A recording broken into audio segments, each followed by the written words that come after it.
Harvard Media presents The Sports Cage, where Saskatchewan comes to talk local sports. Brought to you by Nelson Homes, supplying home packages and RTMs for over 65 years. Be part of the show. Call 1-866-767-0620 or text 306-936-6262. The Sports Cage. Streaming at sportscage.com, our YouTube channel, and on the radio at 620 CKRM. Breaking news. Breaking news. We have signings in Riderville. I'll get to that in a minute. Hey, good afternoon, Saskatchewan. It's Dave Thomas filling in for Barney Shankrick and Tegan Whitco on the Sports Cage. Yeah, we're going to mail it in a little bit on this Friday. Not so much that we're kicking back and not doing anything. It's just we got some great guests that are going to come in and do the heavy lifting for us and take us inside sports in Saskatchewan and beyond. Coming up a little later this hour, we'll go inside the NHL with Eric Francis. Special guest co-host Arash Madani will join us between 5 and 6 this afternoon. Farhan Lalji gets to the latest from the CFL coming up a little bit later on, and we're headed to Halifax today to talk curling. The Olympic curling trials slide out of the hack tomorrow in Halifax. 8 of the best men's and women's team in our country will be participating, and we're going to go live to Halifax, get you right down to the pebbled ice with a Saskatchewanian, no matter what happens this weekend, is guaranteed to be going to the Olympics. The Sports Cage brought to you by Nelson Homes, supplying home packages and RTMs for over 65 years. Yes, right off the top, we have player signing news from Riderville. It's not Trevor Harris. But national defensive back Gideon Auger, who was a draft pick of the Rough Riders last year, played at the University of Calgary. He showed well throughout the training camp portion of last year's season, and I think it's fair that they bring him back. Again, a national defensive back isn't a bad thing to have. Also, American defensive end Chico Bennett Jr. Chico was brought in the latter stages of the season. He went on the practice roster in September, and as you know, when the season ends, any player that was on the practice roster automatically becomes a free agent. So the Riders saw enough from that defensive end to bring him back, and we'll see what Chico can do with a full training camp under his belt. And national wide receiver, University of Regina Ram product, Deshaun Mims has signed a contract extension with the team. So Deshaun will be back at training camp in the spring. So yes, 3 player signings today with Gideon Auger, Chico Bennett Jr., and Deshaun Mims. Also, want to hear from you, Saskatchewan. You took things over when we had both AJ Ouellette and Trevor Harris in the big chair. If there's something you want to know, something you want to discuss, something you want to get off your chest before the weekend, we highly anticipate and encourage you doing that. The text line is always open for Prairie Land Rentals. Of course, whatever you need to rent to get the job done, Prairie Land Rentals probably has it. Also an official Husqvarna snow thrower dealer. Deal with the owner at 600 Albert Street. The numbers, 306-936-6262. If you were playing along with us yesterday, you'll know that the trivia answer that we had asked when it came to Vanier Cup champions that had also won the Grey Cup, the player we were looking for, the pride of Humboldt, Saskatchewan, Kelly Bates. We've got a brand new question to get for you in just a little bit, too, so hang on for that. That's just around the corner. But how about the SportsCage.com poll question? You heard Trevor Harris and you heard AJ Ouellette on the program yesterday. You went to the SportsCage.com and hit poll. And, wow, did you vote? The question right now, do you think Trevor Harris will return as the Saskatchewan Roughriders quarterback in 2026? Now, again, before he was on the Sports Cage yesterday, just below 70% of voters said, oh, yeah, he's coming back for sure. But it was only just under 70. That number since yesterday's appearance on this program has gone ahead and ballooned to 97% of Sports Cage insiders like you believe that Trevor Harris is going to be wearing green and white next season. Of course, we'll ask our guests when they come in a little bit later on. You can have your vote, though, at sportscage.com. And like I say, we're mailing it in today, so whether you're watching our YouTube stream or watching the stream at sportscage.com. Hey, I didn't even introduce you, Curtis. Hi. Hey, yeah, I'm here. What do you think he said yesterday that made people suddenly so sure that he's coming back to Rider Nation? Well, remember he said that he was pretty sure that he knew what he was going to do, but he wanted to talk to his wife before he confirmed it. got to make sure that the wife agrees, hey? Well, I just don't think you lay that out there if you're not intending on coming back. Yeah, that's true. I'm getting good vibes from him, but nothing's set in stone yet. It's not done until pen is on paper, right? That is true. That's true. Maybe he's waiting for some bigger bonuses. Who knows? You gotta... When you play that well in a particular season, you probably want a little bit more money. Yeah, true. Yeah, so guess we'll see. Maybe he wants to come back. Maybe the number just hasn't been solidified yet. Potentially. Cha-ching. Yeah. I don't think it's that though. I don't get that vibe. That's not what I'm feeling. I don't think it's going to be a dollars and cents thing at all. It's like, hey, am I in and am I all in? And if it's yes and yes, then we're in. Mm-hmm. Yeah. And then I guess you could always say, like, maybe there's certain players he wants back. If he's going to come back, he's like, hey, we got to make sure that we got that O-line together again. So it's like, oh, hopefully I'm not getting touched just like the Grey Cup. Yeah. Can stay healthy. Don't need to wear shoulder pads. Yeah. You think that quote is on the bulletin board of the Montreal Alouettes heading into 2026? Yeah, probably. Yeah. There's it'd be pretty cool if like it could be a Alouettes and Rough Rider Grey Cup again, a little bit of personal vendettas and kind of a revenge game, if you will. I think turnabout would be fair play, right? Montreal beat us back-to-back in 2009 and 2010. Yeah. Oh, so you're saying it bodes well for the Rough Riders. It's our time. That's right. We're going to have the back-to-backs against Montreal. Look at you go. Yeah. Look at you go. It all came together. Click, click, click, ding, ding, ding, ding. It's like, oh, I see. Dave's just spelling it out for me. It just had to... Right now, you're not mailing it in on a Friday. Yeah, I guess so. That's the kind of thing we look down on around here on Fridays, right? All right, let's mail it in, okay? Okay, well, let's mail it in. We'll get to the SportsCage listener right now. Again, whether you're on YouTube, whether you're listening at 620 CKRM, no matter where you are, go to the text line at 306-936-6262 because we are looking for the smartest Saskatchewan Rough Rider fan in the province today. Or around the world. Take your pick. We're mailing it in. There's no rules. So there's a new club that the aforementioned Trevor Harris became a member of this week, right? Of course, one that has a Grey Cup ring from the Saskatchewan Roughriders, but also one that includes Ronnie Lancaster, Kent Austin, Kerry Joseph, and Darian Durant, the five of them, starting quarterbacks for the Saskatchewan Roughriders in Grey Cup championship games. The question for you, smart listeners, is if you dig deep enough, you will find one specific thing in common with all five quarterbacks. Now, keep in mind, we are mailing this in. But if you're the smartest Saskatchewan Rough Rider fan in the province, you can chime in. 306-936-6262. I'm just trying to see if I can... I don't want to give a hint yet. Again, chime in. You can call us. Give us a phone call. Absolutely. We have the phone lines open too. 866-767-0620 or 936-6262. We are talking football. We're changing gears, though. A lot of excitement here in the Queen City when it comes to the Vanier Cup. The University of Saskatchewan Huskies taking on the University of Montreal tomorrow afternoon at 1 o'clock. And just getting off the field from their practice is head coach Scott Flory of the Saskatchewan Huskies.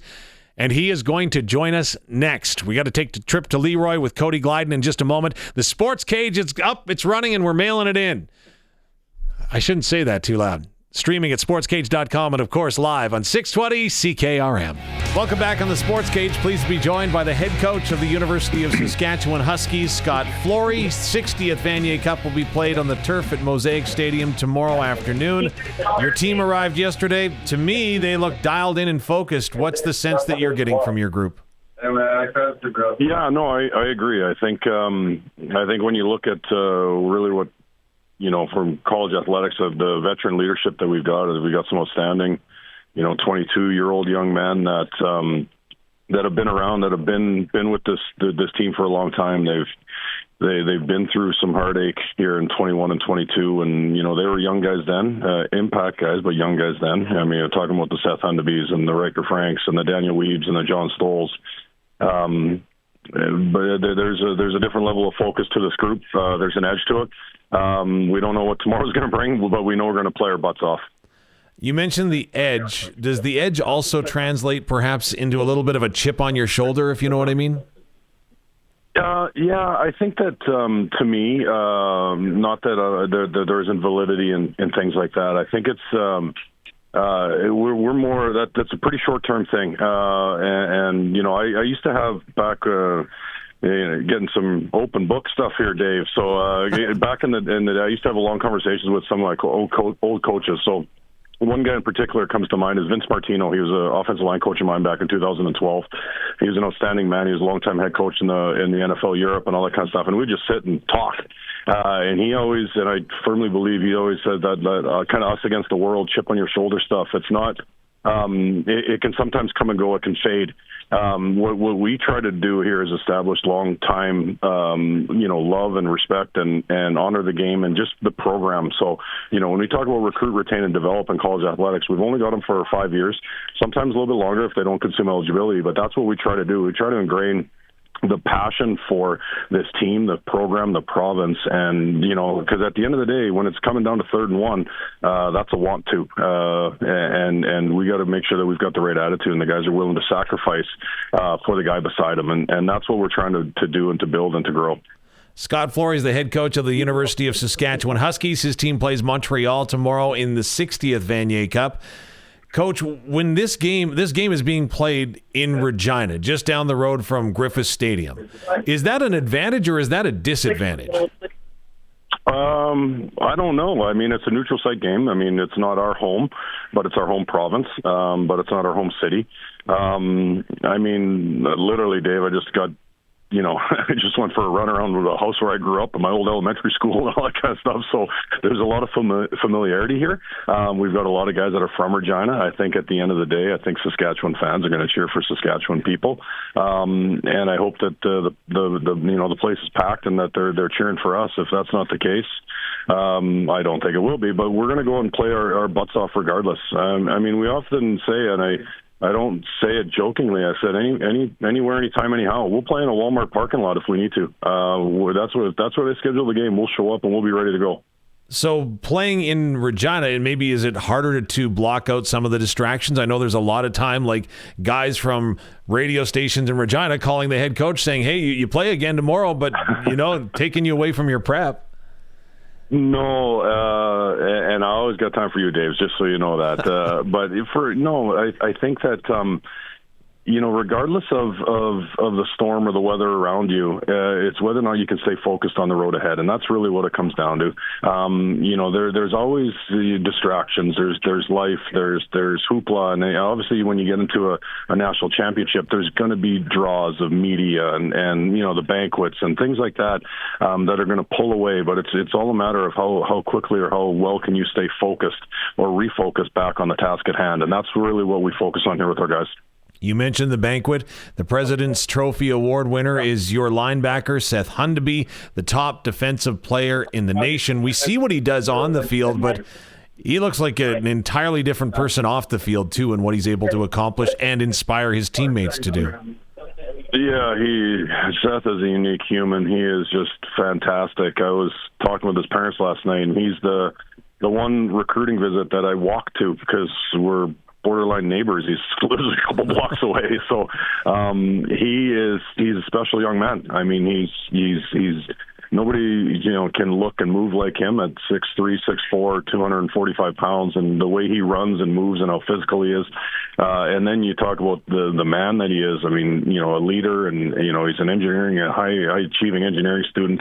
The world is oyster, and our guys just buy into him, and he's just such a good guy. He's always so positive, and he just loves everything. And it's fun. You can't help but be around him and just smile and have joy.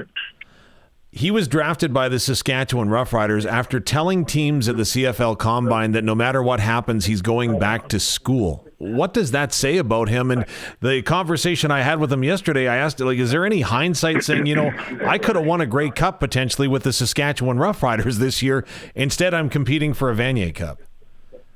Yeah, no, it to me, it was the right move. I mean, we talked a lot last spring. His path isn't dissimilar to, you know, what I had to go through. Same thing. I had to come back, finish the degree. Engineering, you can't do online, and you got to do it, and you got to finish it. And he made the right move. And no regrets. Like, he's going to have a long CFL career. He's a special young man. I remember talking to J.O. back in the spring, and with him and Daniel, I'm like, you got two special ones there. I don't care what round you get them in. Guys will separate, and they will have long careers, and they're just outstanding young men. Charlie Parks is giddy at the fact that he gets to play at home, if you will, at Mosaic Stadium for the Regina native. But the one thing that stood out to me, I said, how are you doing this thing back-to-back weeks preparing for an opponent that you don't know very well? And he said, this is nothing. We had a taste of that in week 1 when we went into Alberta with an entirely new coaching staff. So it sounds like your team is used to this whole thing. For sure. A little bit in how you frame it, but he's exactly right. I mean, there's been so many changes in the Can West this year that we really didn't know what we're walking into a couple weeks with not only week 1 in Alberta with a whole new coaching staff and new coordinators, and then week 2 in Manitoba with, or week 2 at home, we had UBC and they had new offense and defense coordinator. And then week 3, I think it was, we went to Manitoba and they got a new head coach, and so it's for sure. I mean, there's always going to be newness to it. I think that for us, it's just when you get to your core and your fundamentals is that's the stuff that's going to set you over. And again, that focus and that mindset is just key. Scott Flory is the head coach of the U of S Huskies. They're competing for a Vanier Cup title. 2 more quick ones for you, Coach. First, you hear often that we just need to be physical, and your team seemingly has taken that to a new height. And I asked one of your players about that, and that was the first thing they said. The difference is going to be just us being physical.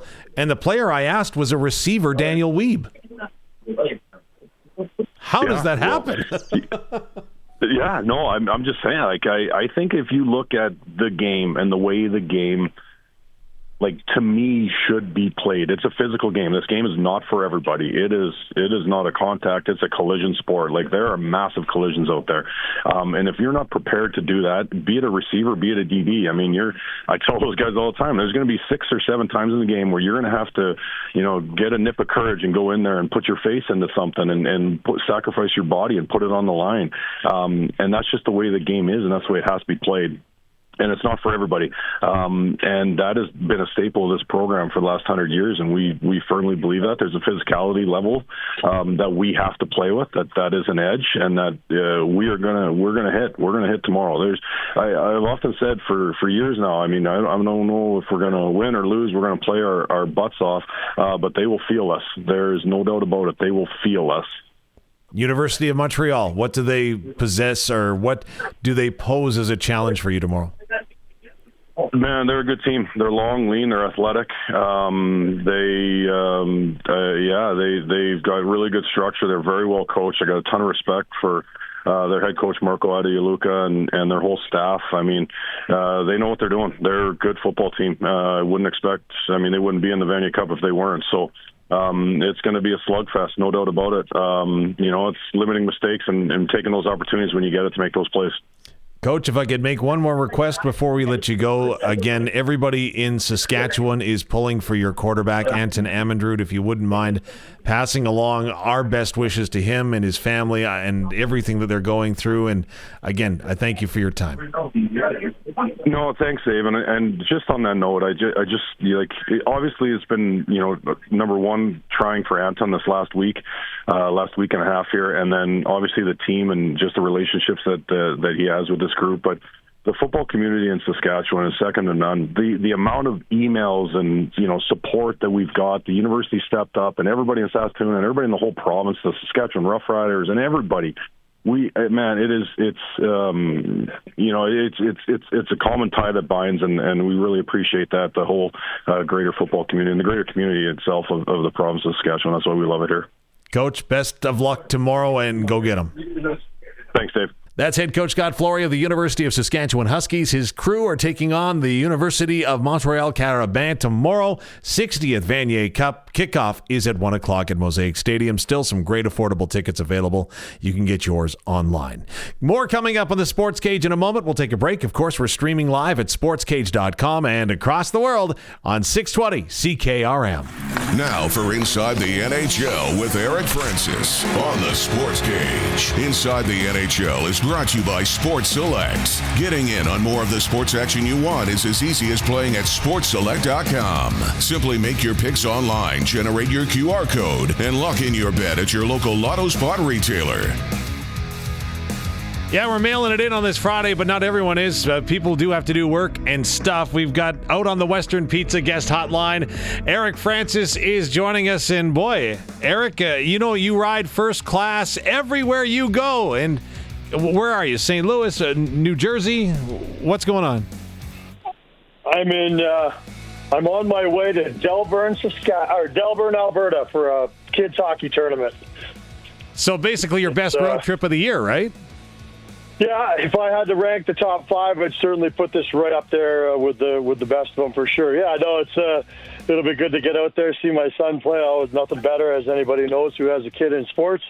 I'm just excited to get out there and enjoy. I've never been to Delburn. It's just outside of Red Deer, for those unfamiliar, and I'm certainly not familiar with it, but really looking forward to it. It'll be good. What kind of minor hockey tournament dad are you? Are you the guy that stands and visits in the hallway? Are you the one that's refereeing the mini stick game that's happening somewhere in the hotel? Are you the sitting in the hot tub kind of guy? You know, it's funny you asked me. Yeah, hot tubs are definitely on the list there. I'm the guy who runs the Chuck-a-Puck. You familiar with the Chuck-a-Puck? Absolutely. Love the Chuck-a-Puck. Like, when I was first introduced to it, I don't know how many years ago, I remember thinking, oh my God, that's the coolest idea. What a great way to raise money for the team. And just a fun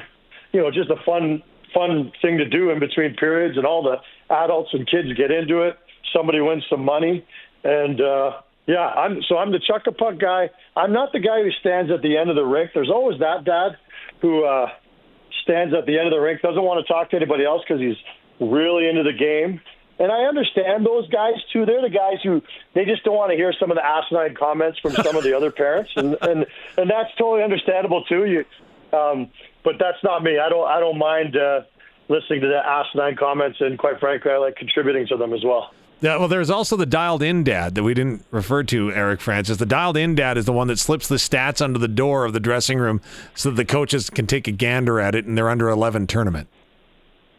That's hilarious. No, I'm not that guy. Look, I cover hockey for a living, but I would never try to tell a hockey coach how to coach kids, nor would I, criticize the coaches for what they're doing. I think it's awesome that everybody's volunteering, and, my son loves playing the game, and I love watching him. It's one of my favorite things in life to do. So I'm going to just keep on doing it and try to keep my thoughts to a minimum. Don't get me wrong. I've not agreed with every single call every ref made over the years. Let's not get crazy about this. But I'm certainly not all that critical of things either. Inside the NHL with Eric Francis on a Friday is brought to you by Sports Select. Get in on more of the sports action you want. It's as easy as playing at sportselect.com. Simply make your picks online, generate your QR code, and lock in your bet at your local lotto spot retailer. One thing that we won't be looking forward to for a while, Eric, is Connor Hellebuck out 4 to 6 weeks with the Winnipeg Jets. Obviously a big blow to their team, but they're downplaying it. Is that the right thing that they should be doing? Well, you have no choice. Look, Eric Comrie's been pretty good, and so you got to basically put your faith in this young kid. And it's not for the whole season, so that's the good news for the Jets. But, yeah, that's certainly a blow. When the best player in the NHL, he's not just the best goalie, he's the best player in the NHL. And when he goes down, that's never a good thing. But, look, if there's a team that's got the depth to deal with it, it's Winnipeg. And you know what? I think Winnipeg has learned probably more than almost any other team. But the reality is, it's not what you do, from now till February that matters most. It's what happens when you start getting to the more important parts of the season, when the real bullets start to fly. Well, when the real bullets start to fly, if that was today in the NHL playoffs, Eric, the Winnipeg Jets would be the only Canadian team in the postseason. A, is that a surprise? Yeah. And B, is there anybody else that's going to get into it from Canada? Again, it's early. Look, I can tell you it won't be Calgary that's getting into the playoffs, that's for sure. It is starting to look pretty dire in some cities, but look, I think Montreal's too talented to miss the playoffs. I certainly think that all this sky is falling stuff out of Edmonton is ridiculous. I'm not worried at all that they're going to not make the playoffs. So, Toronto, that's an interesting one. I remember looking at their defense at the beginning of the year saying, I'm not sure that's a playoff team in that division. That's a tough division. I'm not going to sit here and declare that I have a strong feeling one way or the other on the Leafs. But, yeah, there's certainly a lot of hand-wringing going on in the Toronto area. What's the emotion level in Calgary then right now? Oh, people are frustrated. I've got a piece coming out. If there are Flames fans listening, I've got a piece that'll be up on the web in about an hour. And, it discusses in depth with Don Maloney talking about the big picture. Look, fans there, they really want the team to, tank, lean into this terrible start. But I can tell you that that's not the way the organization's going to go. They still think that they have a fighting chance to get into the playoffs. Wow. So what are they willing to do to make it happen? Yeah. Good question. I mean, it doesn't have those answers, but I'm just telling you that that desire to lean into a rebuild has never been something that the Calgary Flames ownership has ever been interested in doing. They think that they can do the hybrid approach like Dallas, which is basically have a really good draft or two, and suddenly you're back into the picture. I think history has shown that pretty much all of the Stanley Cup winners over the last 15, 20 years all had to hit rock bottom, get that number 1 or 2 draft pick, and then kind of, fight their way back to the top. The argument in Calgary from the ownership group is, look, for every team that did that and bounced back and won a cup 5 years later, there are also the Buffalo Sabres, the Detroit Red Wings, the Oilers for a good decade. There's no guarantee that you're ever going to get out of that, that funk if you're rebuilding. So they really want to make sure that the culture of winning and the desire to try to make the playoffs every year is still strong, which confounds a lot of people. Is there any heat on Craig Conroy then? Yeah, I would say so. I mean, heat in terms of, whether or not he's going to be fired or not. Yeah, I mean, certainly when you're 32nd in the league and expectations are much higher, that's always a possibility. I don't think so. He's on the last year of a contract, and I actually think they're going to extend him.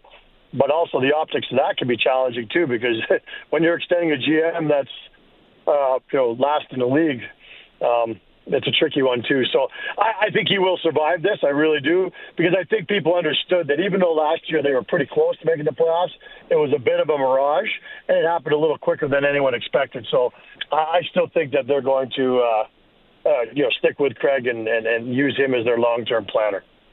Well, like I say, we're kind of putting our feet up on the desk here on this Friday afternoon. Barney's away, so we'll play Inside the NHL with Eric Francis, and we've got a text question for you from Ken.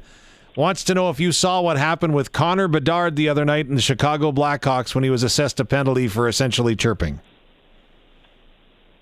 I still haven't seen the replay. I saw some analysis of it. I've heard people talking about it and everything. But, no, I can't say that I actually watched it. I find it hard to believe that the star of the league would, do that. But, he's shown some frustration in the past. I remember last year he got kicked out of a game for showing some frustration as well.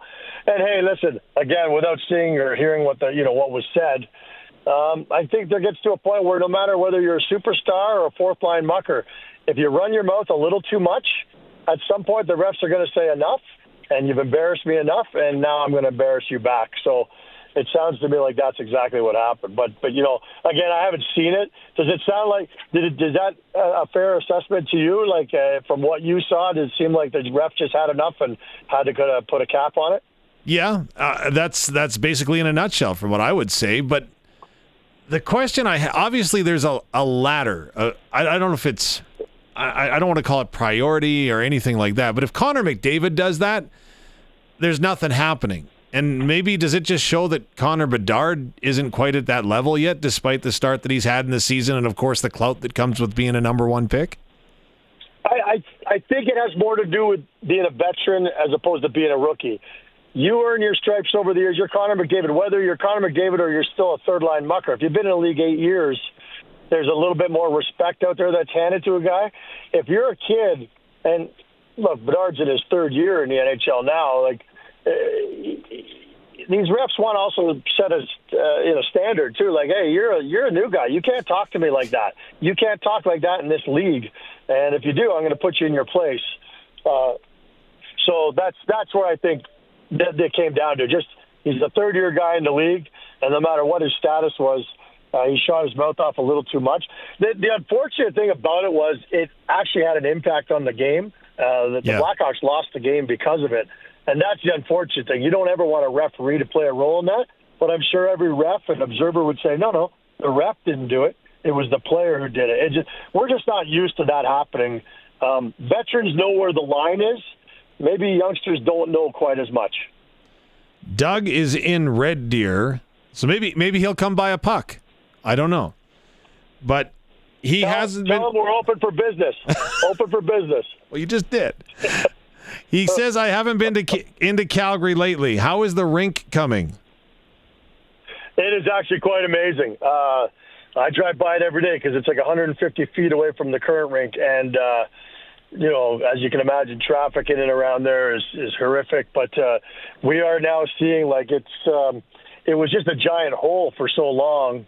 And then over the summer, they were filling that hole in with a ton of concrete and rebar. And now it's actually, because the arena is sunken into the ground, the ice level is, I think it's 38 steps down into the bowl to where the ice is. And now there's stuff, 2-3 stories above ground level that's starting to be built. So it's their goal is still summer of 2027. And by all accounts, they're still on pace for that. As we look around the Canadian NHL teams, this is a follow-up, so apparently Doug didn't want to listen to the entire answer. He must have been captivated. Awesome stuff. Doug wants to know, he cheers for Toronto when he's not cheering for Calgary. Can Toronto get back into the playoff picture, even though it's early? Yeah, well, there you go. I don't know the answer to that. Look, right now, the two biggest reasons why I'd say they'd have a chance is because they can outscore their way out of their problems, which is what they've always done with Austin Matthews and Matthew Nyes. But both right now are injured. One seems a little more concerning than the other, apparently. But, I just don't think they have the blue line or the goaltending, to stay in this funk for too much longer. Look, instead of giving a long answer, I'm going to say no. I don't think they're making the playoffs this year. I really don't, because I think there's so much pressure on Matthews, and I think one thing we've learned from Austin Matthews over the years is pressure is not his friend. Regina Pat's season ticket holder Don wants to know, if you say this about Connor Bedard, does that mean that he's out for the Olympics? Will he be on the Olympic team? Oh, no, what happened the other night has no impact on, whether or not he'll make the Olympic team. That's a bit of a stretch, but I don't think there's room for both those guys. And everyone knows who I'm lumping together here. Celebrini and Bedard have been the talk of the NHL this year. They're by far the biggest storyline of the NHL this year. And the fact that in both cases they've kind of helped lead their teams out of some dark years, and there's signs of hope. I just don't think you can bring two kids that are one's 19, one's 20. There are too many great options, veterans who've been there, done that, to kick two veterans out for two youngsters. Yes, they're skilled. If I had to take a guess, I'd say Celebrini makes the team and Bedard doesn't. And I think that's also based on the reputation that both players have around the league as well. We've had a celebration all week long, Eric Francis, here in Rider Nation. And I think it's getting to some of us, because a text on the text line at 306-936-6262. What's the text number? So I don't know. Maybe Logic's throwing a few of us off here this afternoon. We aren't mailing it in after all. It's been a long week of stuff here in Rider Nation. The question, what's this next question? I'm trying to decipher it for you. When it comes to... Okay, will the Calgary Flames become sellers? Are they willing to do that if they don't want to do a rebuild? Yeah, look, eventually they're going to have to be sellers. The question is, how deep does the sale go? Like I said, this piece I've got coming out, it's a two-part Q&A with the guy, Don Maloney, who oversees the Flames, and I'll give you a little hint on Saturday's piece. I asked him about trading Kadri, and he said, we don't need less Kadris, we need more Kadris. So I don't think Kadri will be one of the guys up for sale, but they'll have to debate whether or not a guy like Blake Coleman These guys are going to have huge value. The one guy who is guaranteed to be traded this year is Rasmus Andersson. He's probably been the Calgary Flames' best player so far this year, so his stock will be on the rise.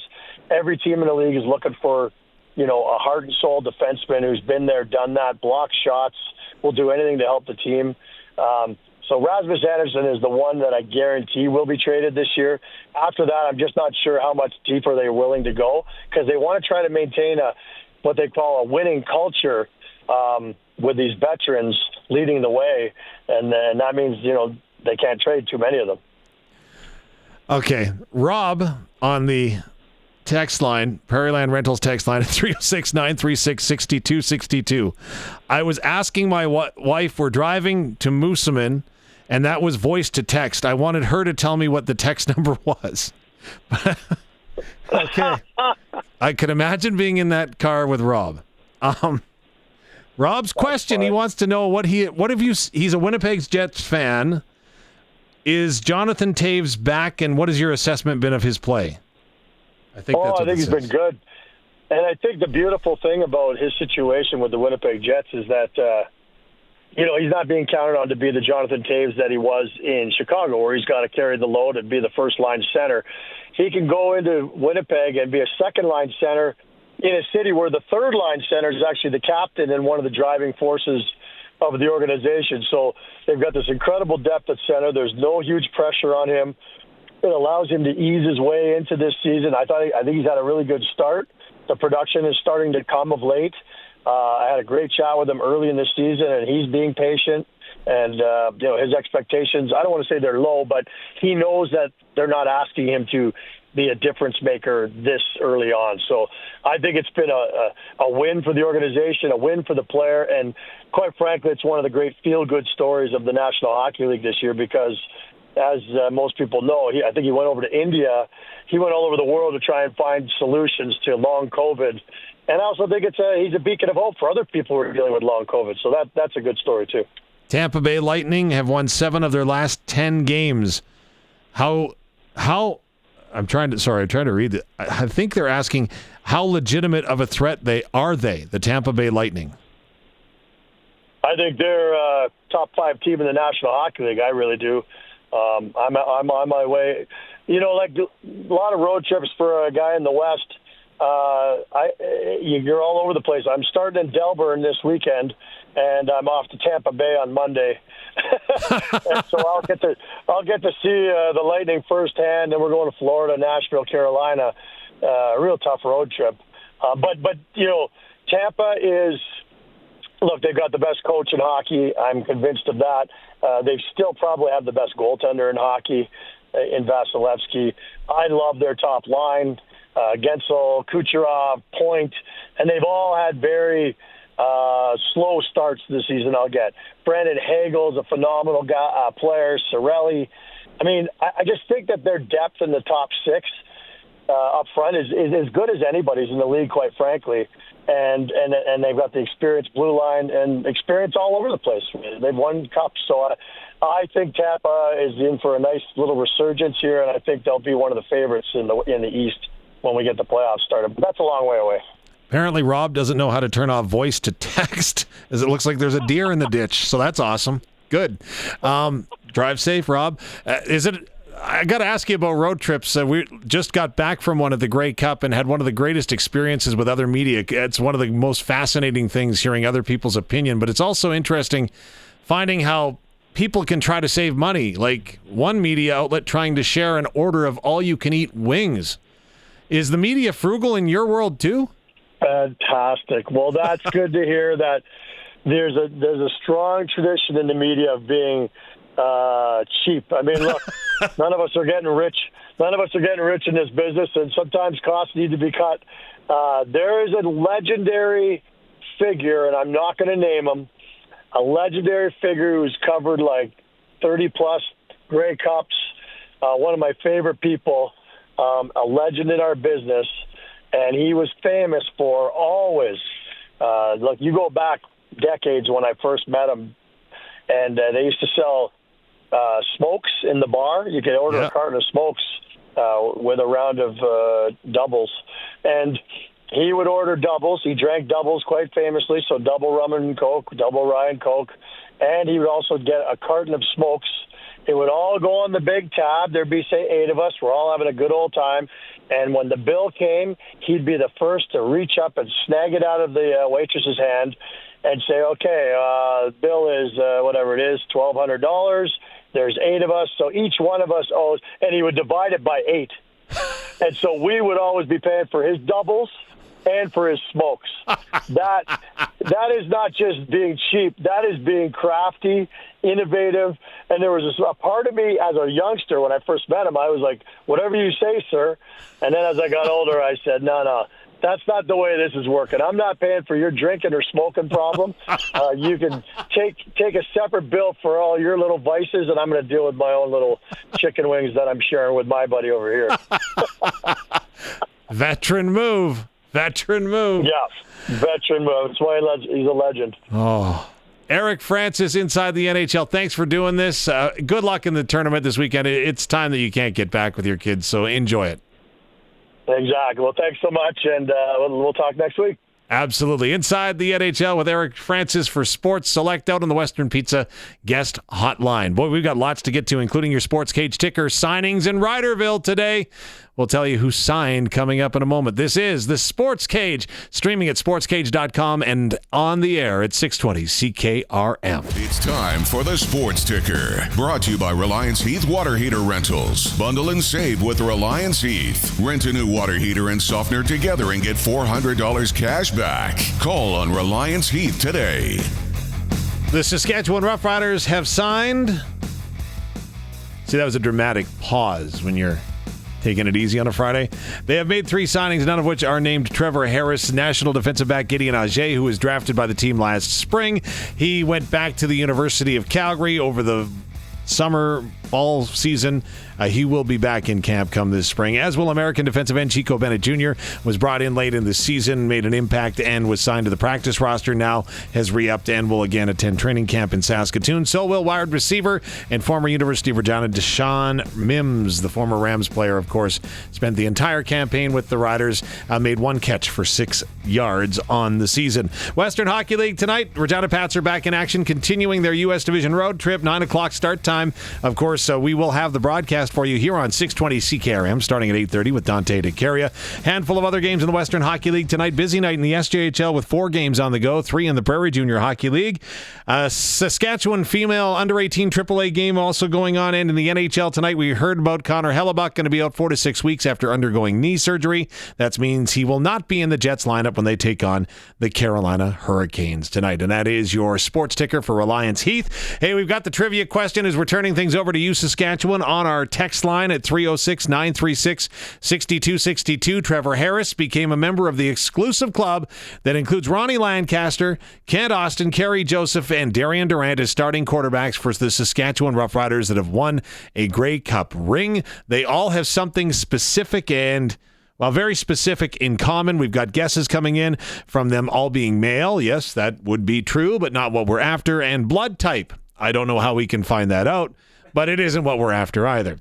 You can guess anytime, of course, on the Prairie Land Rentals text line at 306-936-6262. Lots to get to still. Coming up, a conversation with Farhan Lalji. Find out what's happening with the Toronto Argonauts as well as your Saskatchewan Roughriders. He's got an insight that's coming up after the top of the hour. Also, we're off to Halifax to talk curling with Saskatchewan's own Olympian. Devin Heroux is headed that direction, and we're going to tell you all about that coming up after 4. This is the Sports Cage, streaming at sportscage.com and on 620 CKRM.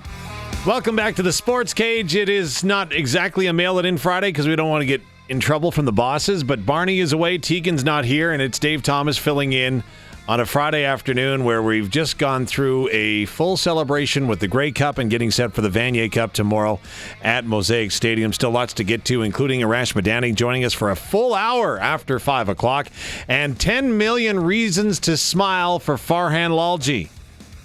We'll tell you about that coming up before we get to 5 o'clock this afternoon. The Prairie Land Rentals text line is buzzing with your guesses. No correct answers yet when it comes to finding the smartest Saskatchewan Roughrider fan in the world. Yeah, we went ahead and we extended it to the entire globe Trevor Harris joins that exclusive club of 5 starting quarterbacks for the Saskatchewan Roughriders that have won Grey Cup titles. There's one thing that bonds them all together. It's a very specific thing. What is it? We've got guesses now from Ross, who says it was their age. They were 40, or maybe it has to do that they hung out in Montreal or did something with the Montreal Alouettes. Neither are correct. More of your guesses are coming up. But before we get to anything else on this Friday afternoon, it is my privilege and pleasure to admit that I am wrong, because we are pleased to welcome in from CBC Sports. He's going to the Olympics. He is Saskatchewan strong and Saskatchewan proud. Devin Heroux joins us on the Western Pizza Guest Hotline, the Greek-style pizza that's become famous around the world, plus all the Greek and Canadian food you can't get enough of. Western Pizza, the local legend. The legend Devin Heroux is in Halifax getting set for the Canadian curling trials, but starting with an apology. You and I have known each other for a long time, and we got to share a moment at the Grey Cup after the Saskatchewan Roughriders won. And the whole month has become a blur to me. And some point in this month, I believe it was pre-West final, you were named to be going to the Olympics, and you're going to be taking part in the opening ceremonies in addition to all the great work that you do there. I didn't congratulate you. I was in such a euphoric moment that I didn't say congratulations. So congratulations, my friend. Dave, first of all, thank you for that. No need to apologize, because it was all a blur and everything was happening, and the party is still going all the way out here in Atlantic Canada, where, Saskatchewanians, we travel well. So there's a bunch of us who are still celebrating out here on the East Coast. And I want to return the congratulations to you, because I'm absolutely thrilled that you're the voice of our Saskatchewan Roughriders. Of course, we go way back to Blades hockey and Huskies hockey broadcasts, and when you were named voice of the Roughriders, I was over the moon for you. I was over the moon for the fans. You're a pro.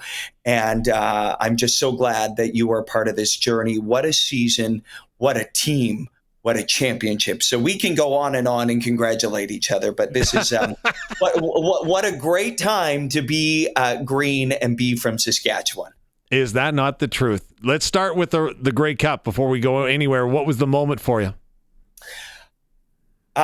I don't take any of these Grey Cup moments for granted. That was my 11th Grey Cup, Dave. I have now bared witness to 3 of the Rough Rider Grey Cup wins of the 5 in our history. I've been there for the 2 heartbreaking losses as well. I've had to cover them when the Rough Riders weren't in them, but it's a different feeling when you show up to a stadium and your team is playing in the championship. I made it very clear to my employer that I would not be filing, Dave, because there were no guarantees that there would be any level of objectivity. There wasn't. As you saw, I was decked out in green from start to finish. It was wonderful, quite frankly, that it happened in the Winnipeg Blue Bombers Stadium. I know much had been made about that, but that is a great rivalry that I grew up as a part of in the province at every Labor Day Classic and the first ever Banjo Bowl as well. But I think the way the team did it, the way they won it, defense wins championships. I was kind of cringing at the fact that every Grey Cup always seems to be dramatic when I really didn't want to be. It felt like we were a score away from blowing them out. But it was riveting. It was heart-stopping. And really, actually, the moment for me, Dave, was the fact that I was watching the game, as luck and fate would have it, beside Dylan Wynn's father, of course, of the Montreal Alouettes. Wow. So him and I watched that game together. Of course, I enjoyed it and soaked it up. But to see a father watch a championship game, watch his son play, was a really special moment for me. It was bigger than the game, and he gave me a huge hug and said, "Congratulations, first-class guy, John Wynn." So that's what it was for me. It was quintessential Canadiana. It was a great Grey Cup game, and we are the champions, and that is sweet. Devin Heroux, that is you in a nutshell. Right there. For curling fans, if you do not follow Devin on social media, you are missing out, because the insights, the relationships that you have formed with the athletes that compete at the highest level is spectacular. You're in Halifax right now for the Olympic curling trials, which get underway tomorrow. 8 of the best men's, 8 of the best women's team are going to be on the ice. What's the buzz? What's the feeling right now out that way?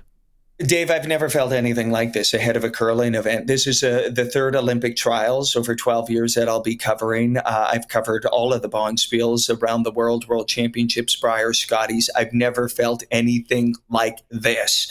I just got back from Scotiabank Centre, downtown Halifax, where the teams were on the ice.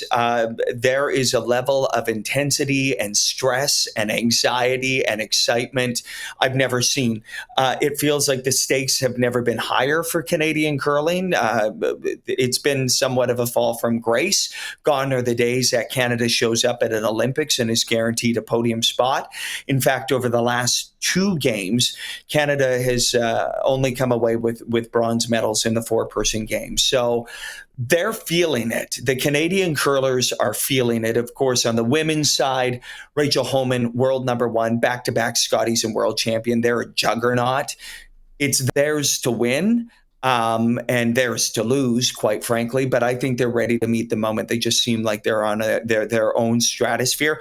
On the men's side, Dave, flip a coin.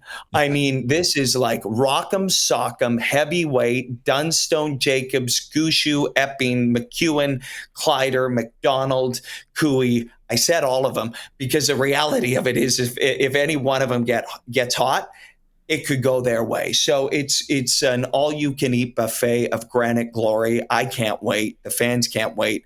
I'm hearing this place is going to be absolutely packed. So buckle up. It's going to be some of the best curling you've ever seen. Brad Gushu, this is his final Olympic trials. This is his final season. Does that put more or less stress on him entering this event? It is such a great question, Dave. It really is, because the thing about Brad is that up until winning his first Brier in 2017 in St. John's, that was a missing thing. And I think he was getting to the point where he was like, is this ever going to happen? Of course, he won Olympic gold in 2006, but then he won it. And then winning seemed to come easy because what he has said since then is he's essentially playing with house money. And it's a scary thing. And you would know this, that when an athlete has nothing to lose and they're free and they're playing with house money, they are a dangerous breed of athlete. And now Brad goes out and he says he's retiring, and he has struggled, I would say, since Brendan Botcher came on the team. They haven't found the chemistry that they want to find. And it's been really interesting because every event I've covered over the last decade, he has always been top of mind, top of tongue, first thing you talk about. Yeah.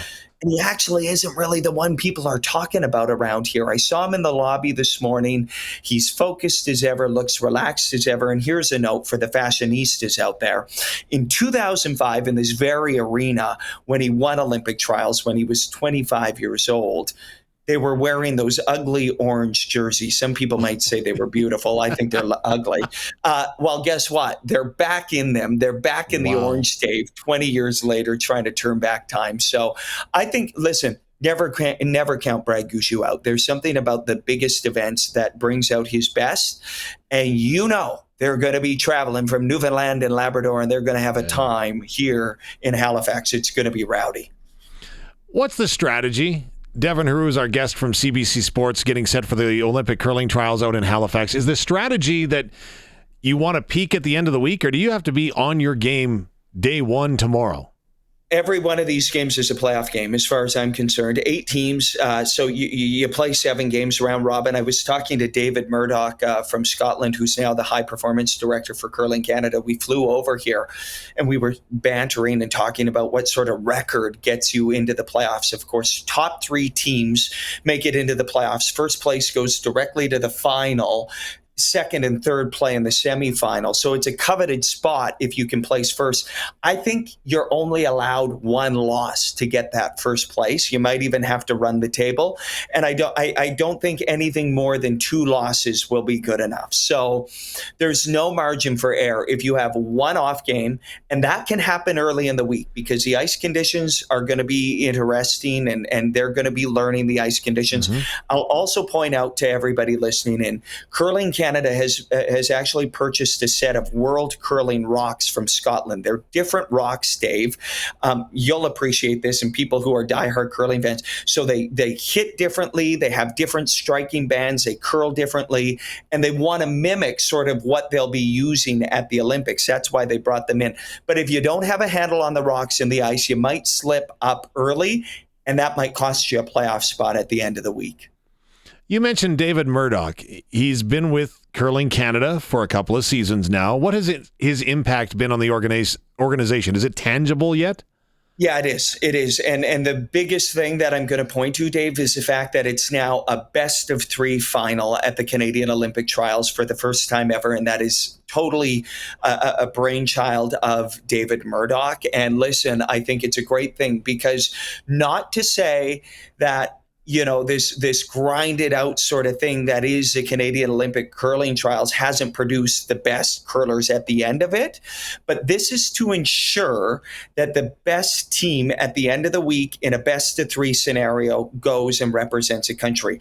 Quite frankly, when you get to this level of curling, any one of these teams can likely win a 1-game showdown. Could come down to a pick rock or something crazy happens in the game. You don't want that to determine the team you're sending to the Olympics. So you build in a bit of a buffer. If you can beat one of these teams 2 or 3 times, I feel you deserve to go. And that's all the credit to David Murdoch to really put in that safeguard, is what I think of it as.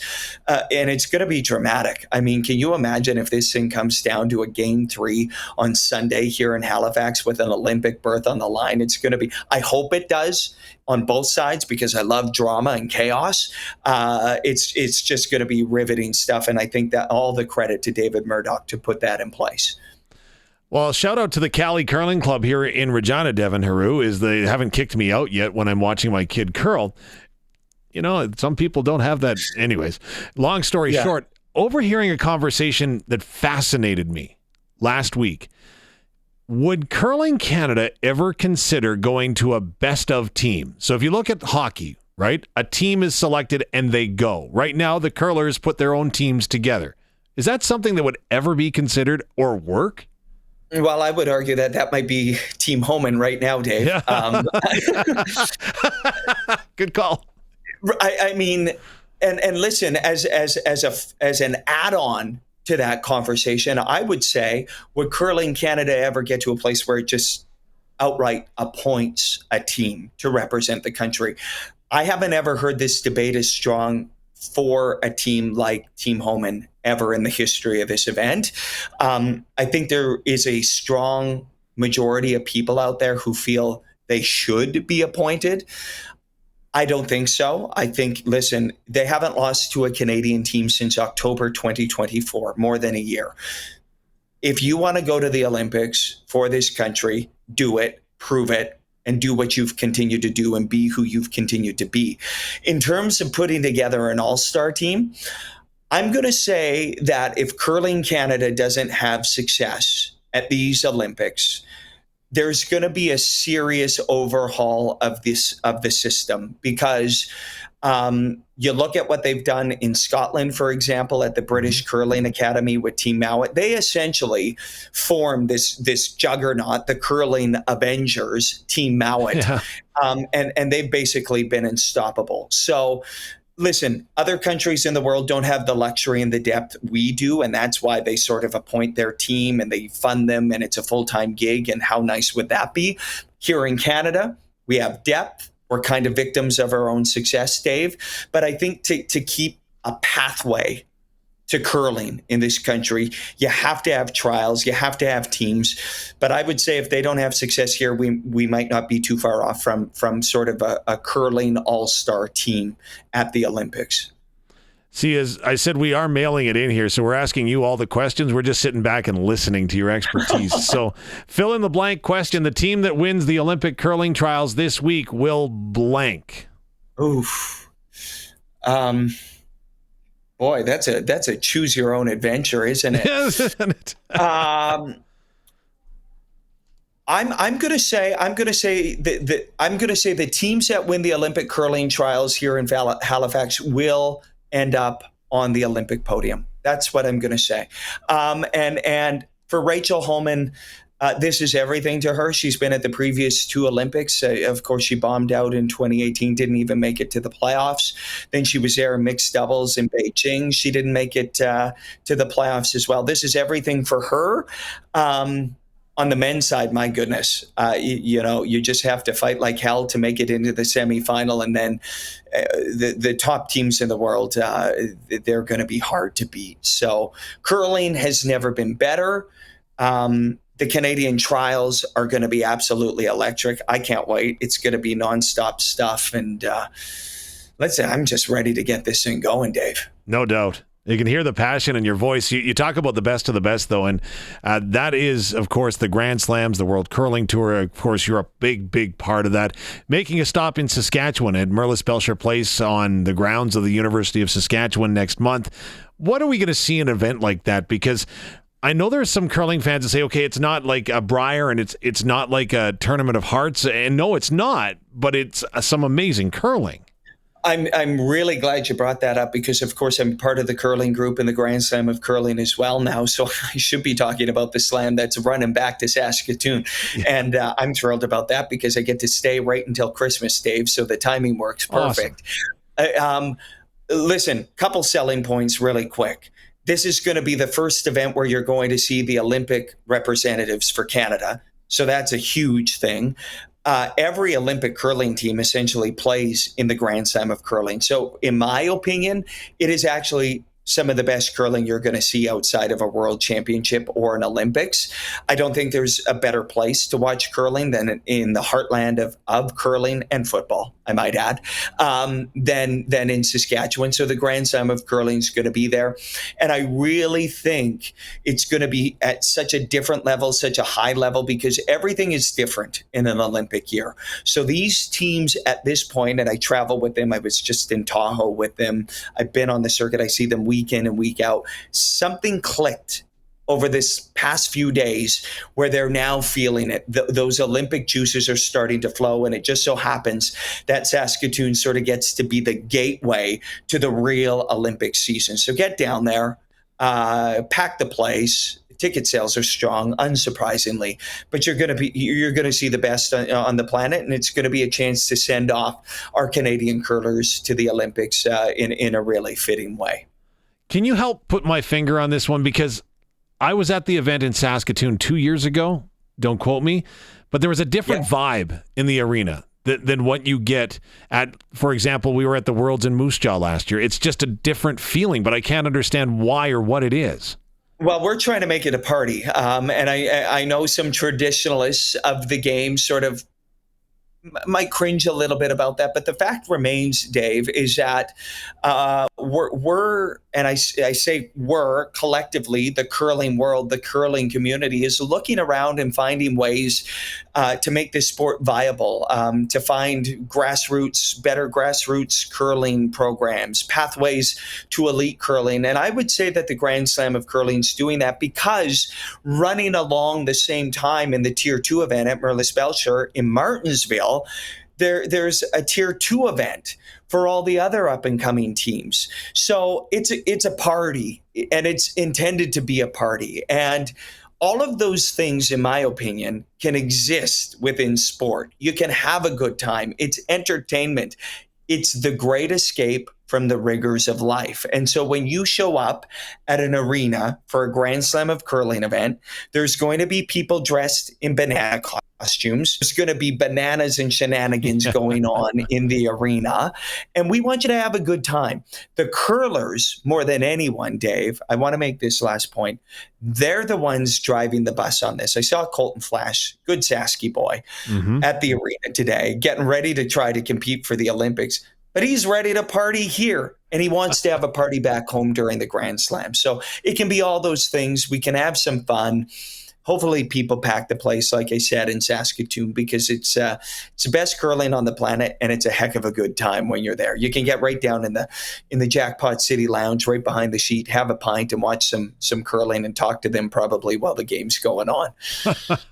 I thought you were going to say that Colton Flash is driving a bus in Halifax, which wouldn't have surprised me either, to tell you the truth. Listen, exactly. I wouldn't put it past him either. Yeah.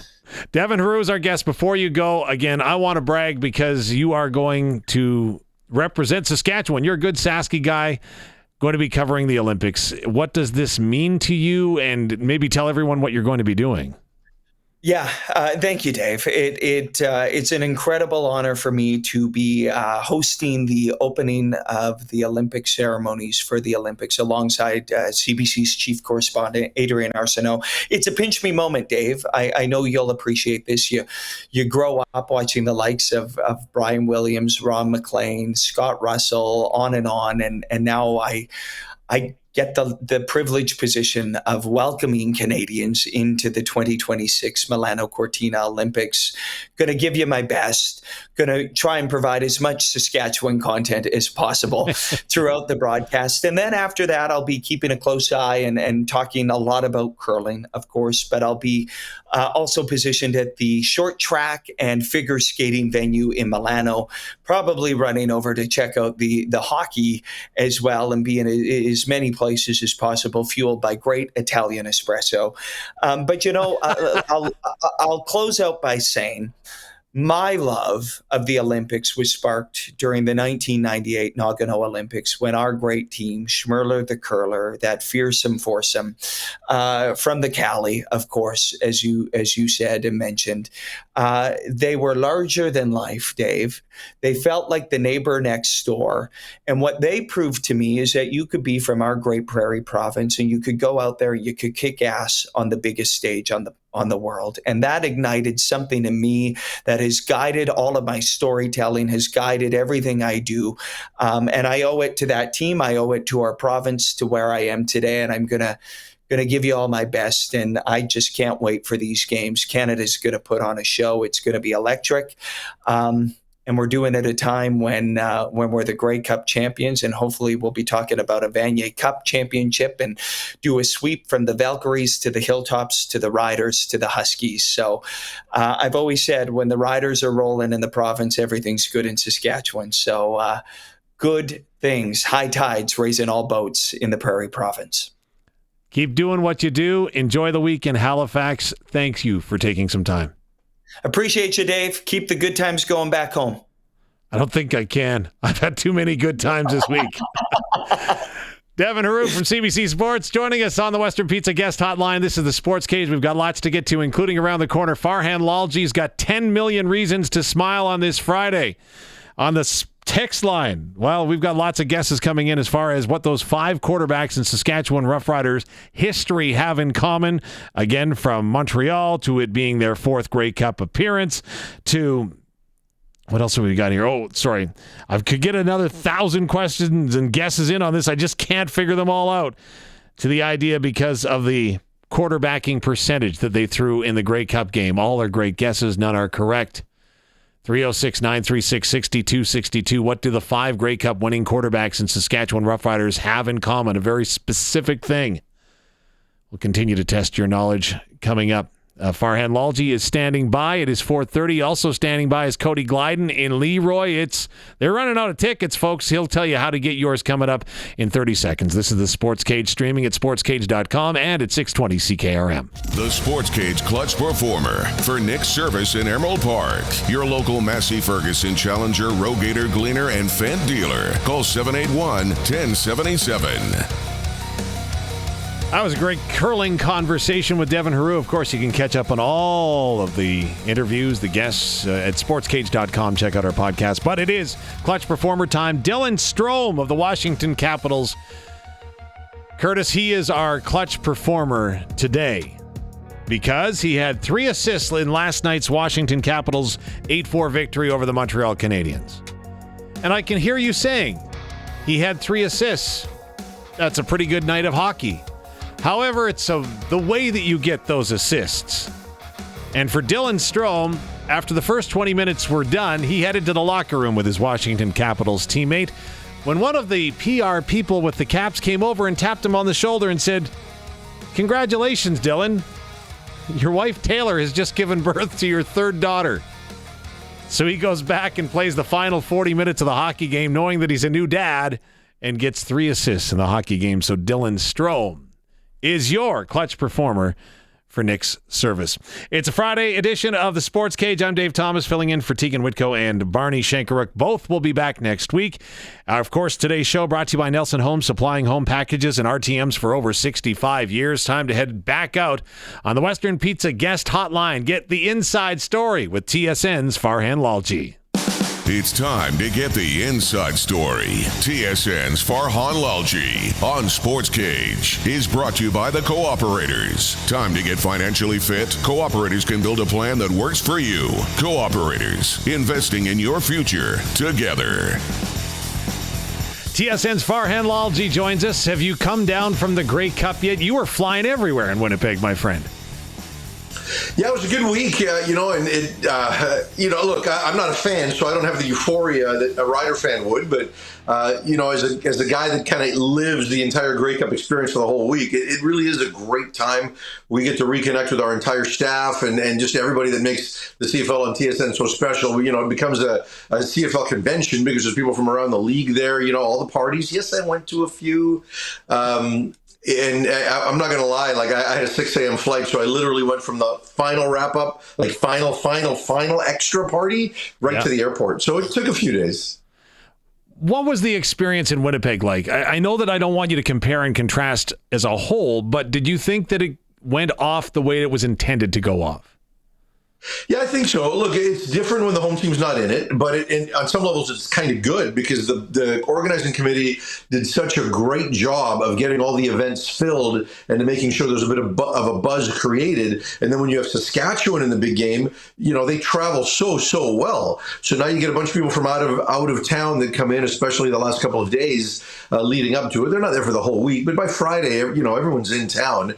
It really adds a lot to everything that's going on. So the Grey Cup committee did a great job. The Saskatchewan fans coming to it just added so much to the event. So, it did. And every year you kind of worry because it's not often a home team is in it. And, what's it going to look like? But once the game sells out and the events sell out and, the awards show, it all comes off really well. And thankfully the weather wasn't so bad that people weren't willing to walk around. Well, before I present you with an interesting business proposition, I will get your take. 10 million viewers. The numbers are up online and streaming. That's a positive all the way around, isn't it? Nobody can find fault in that, can they?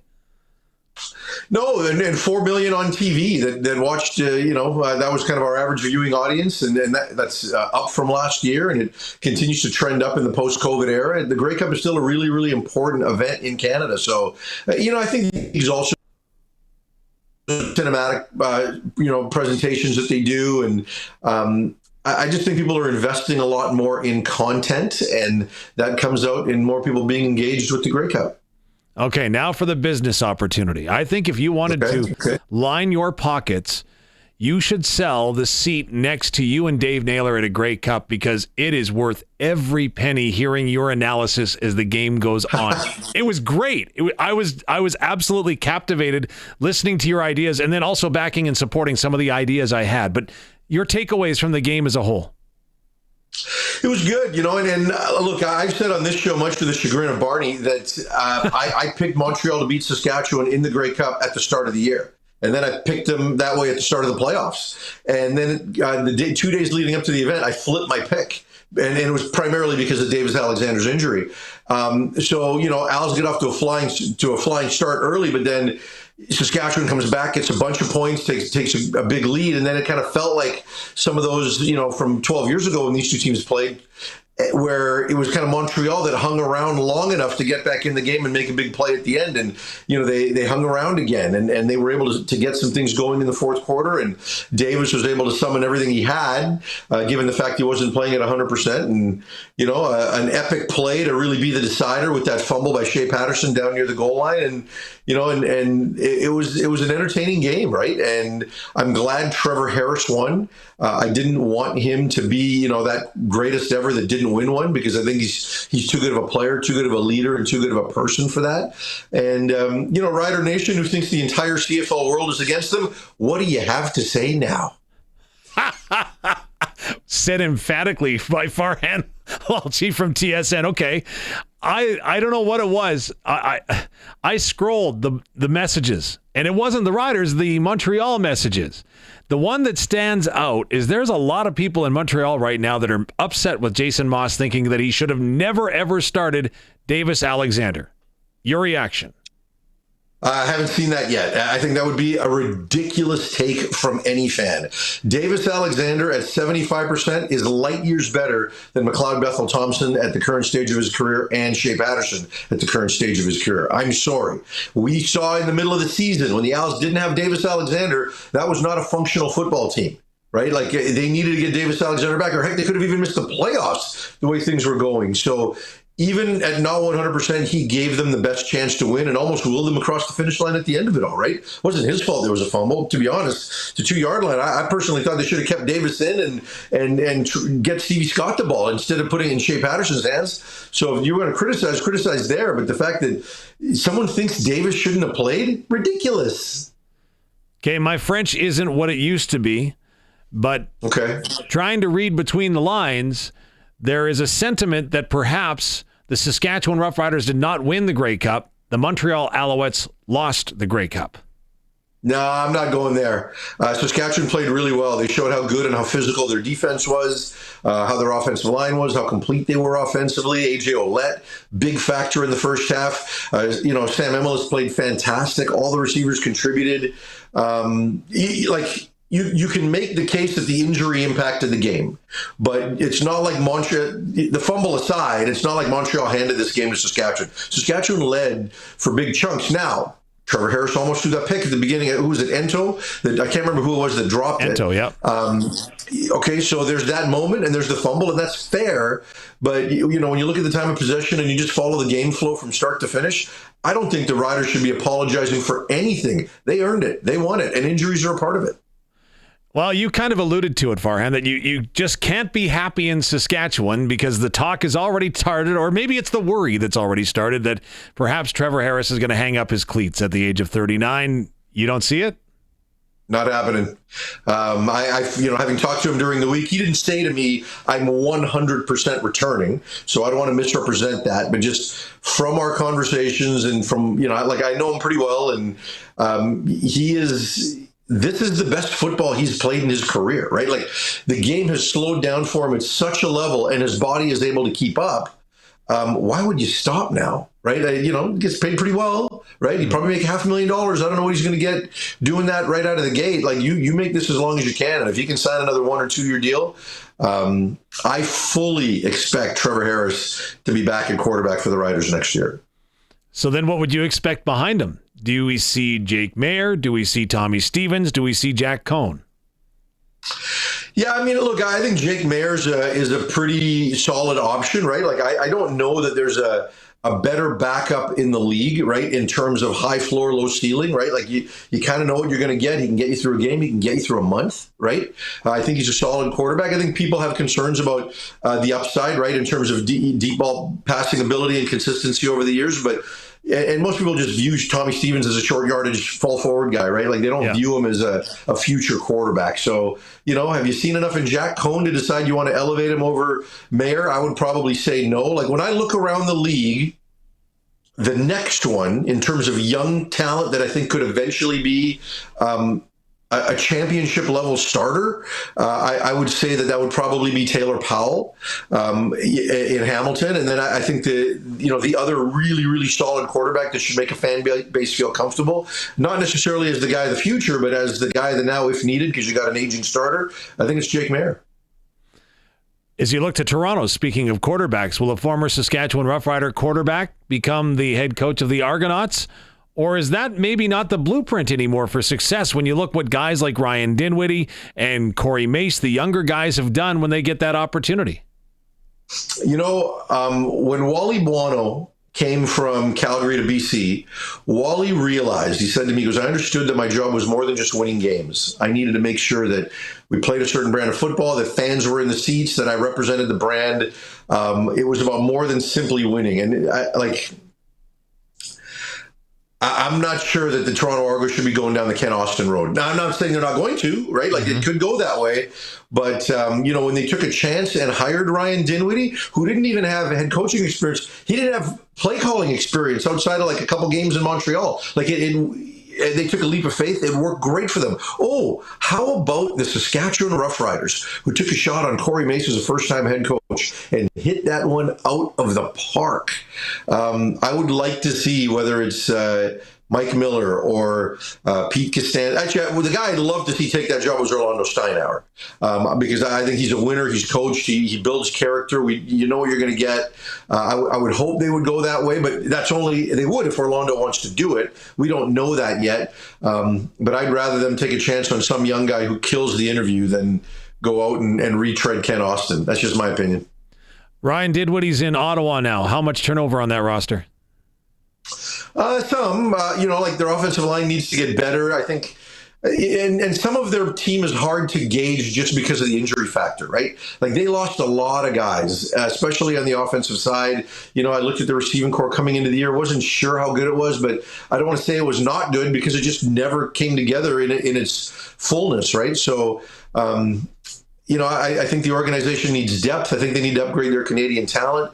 Is he going to go out and get Chad Kelly? I'm sure that conversation will happen, but I don't know that Toronto's going to want to hand an MOP level quarterback to one of their rivals, right? I don't know that makes sense for them, but there will be some roster turnover, but it's not going to have to be stripped down like maybe it was a couple years ago. Farhan Lalji, before we let you go, proof that every dog has his day in the sun in the Harvard Media NFL pool. Dave Thomas, 15 for 15 on his picks last week. Wow. That with the spread? Yes. But then... Come on. But I know, again, once in a blue moon. But then I had Buffalo last night. You and I need to go to Vegas. I did that once. And I think the league was at 30 teams. That week there was 14 picks, and I went 14 for 14 with the spread, and that was like a decade ago. Yeah. So the next time you go to, and I think that was below 500 the following week. So take that for what it's worth. I was 50, and what was I?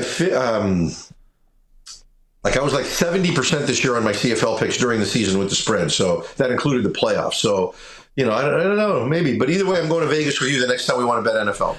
No, because I picked Buffalo last night. I'm already 0 for 1. What the heck was I thinking? There you go. Farhan, terrific job all season long in the Canadian Football League. Can't wait to catch up with more NFL and more. Again, you're a busy guy. Appreciate all this, and enjoy your weekend. Next week, I'll be in Dallas for the Thanksgiving game, Kansas City and Dallas, so I'll probably do this from there. Sounds perfect. Do you want to throw in a Vanier Cup prediction before you go? What do we got? Sask and Montreal. I'll take Montreal. I'll take the Caravan. Well, you thought you would be here next week. He will. No, I'm just kidding. Farhan, have a great weekend. Thanks for doing this. See you, Dave. There you go. Farhan Lalji joining us on the Western Pizza Guest Hotline. We'll forgive him for that take, I think. Hey, the guy that's calling the game is Arash Madani, and he'll be joining us just after 5 o'clock here in studio, co-hosting. And like I say, we put our feet up, taking your questions and your comments and your calls on the text line at 306-936-6262. It looks like Rob has got those problems figured out for the voice to text on the road. It's a safe way to do it, but confused a lot of people, including myself. But his guess that all of the quarterbacks for the Saskatchewan Roughriders that have ever won a Grey Cup were traded to Saskatchewan. Don't forget, Trevor Harris signed as a free agent, so we can take that one off the board. We'll get to more of your guesses coming up as well. Take a look at what's happening in the night of sports with your SportsCage ticker in just a moment. This is the SportsCage. Yes, local sports, they start here. SportsCage.com, of course, streaming there or listening like you are, Rob, on 620 CKRM. It's time for the Sports Ticker, brought to you by Extreme Hockey and Sports, Regina's locally owned one-stop hockey shop. Now with a price match guarantee. 1425 McIntyre Street. Rough Riders news on a Friday. The Riders have inked national defensive back Gideon Ajay, who completed his college eligibility at the University of Calgary last year. He was a draft pick of the Riders last year, lit it up at the Combine. He is coming back, as is wide receiver and former University of Regina Rams Deshaun Mims, and Chico Bennett Jr., who signed American defensive end, played and showed well for the Riders this season. They signed new agreements with Saskatchewan to show up at training camp coming up in the spring in Saskatoon. Western Hockey League, the Regina Pats back on the ice, continuing their U.S. Division road trip. They're in Tri-City tonight. You can hear the game here on 620 CKRM starting at 8:30. 4:30. Also on the ice tonight, four games, in the SJHL, 3 Prairie Junior Hockey League games. The under-18 Female League is back in action tonight, and in the NHL, the Winnipeg Jets will be without Connor Hellebuck. They're sitting him for 4 to 6 weeks with a knee injury. They're taking on the Carolina Hurricanes. That's your sports ticker for Extreme Hockey. Coming up after we get to 5 o'clock, of course, Arash Madani will be joining us live in studio. We'll get to more of your guesses. 5 quarterbacks have started and won Grey Cups for the Saskatchewan Roughriders. They all have one specific thing in common.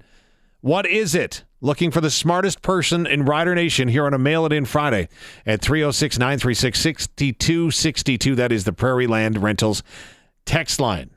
Again, 5 quarterbacks all have something very specific in common, and we want to know what it is. One guess that they were all MVPs. Good guess, not what we're after. All 5 quarterbacks passed for 300 yards in the Grey Cup, going in depth, but not what we're after. So there you go. Interesting. Also, question from George in Pilot Butte. Can we ask Farhan why TSN doesn't cover the awards ceremony Grey Cup week?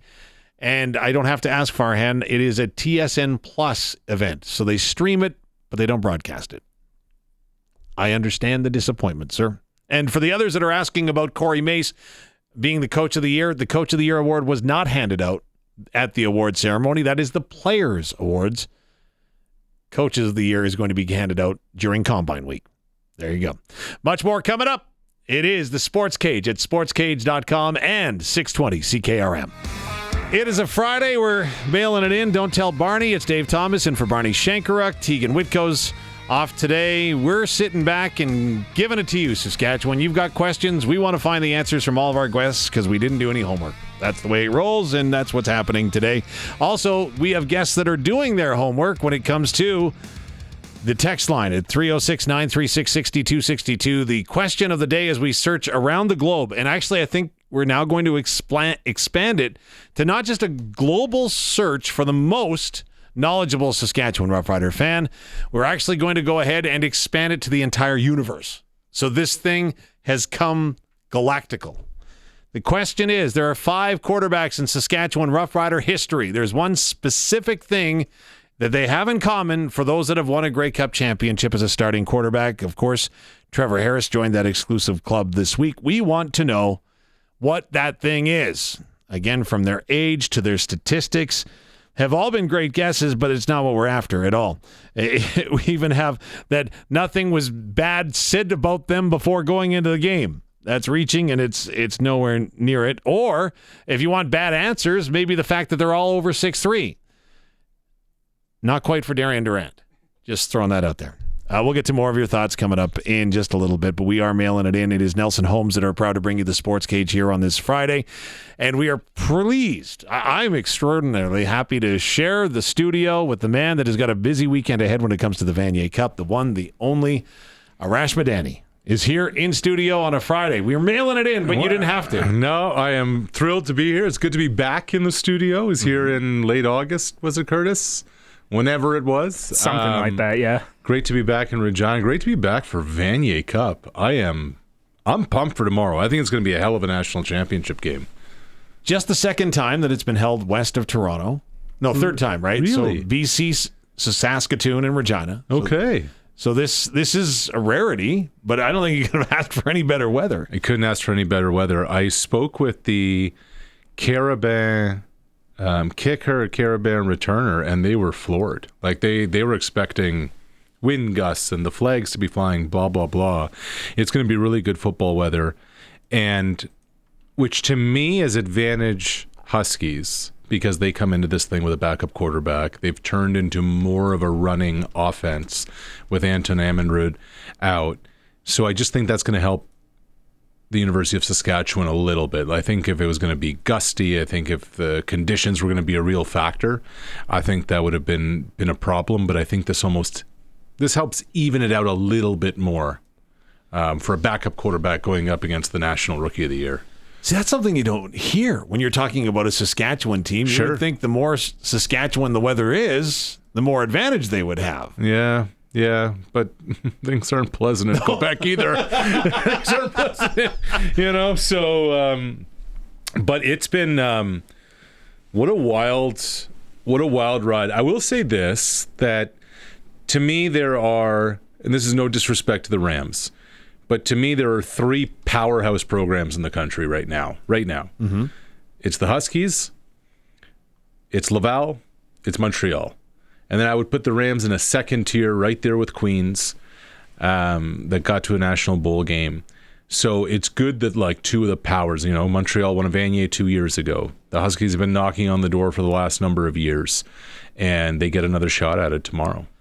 I know we're looking to pack the park. They're still very affordable tickets, like $20. $20 to get in, and you're all in. And there's no bad seats because they're all rush. You pick them yourself, so you can't blame anyone but yourself. You can sit in the sun. You're in. Yeah, you can do what you want. It's going to be. I'm anticipating a full house.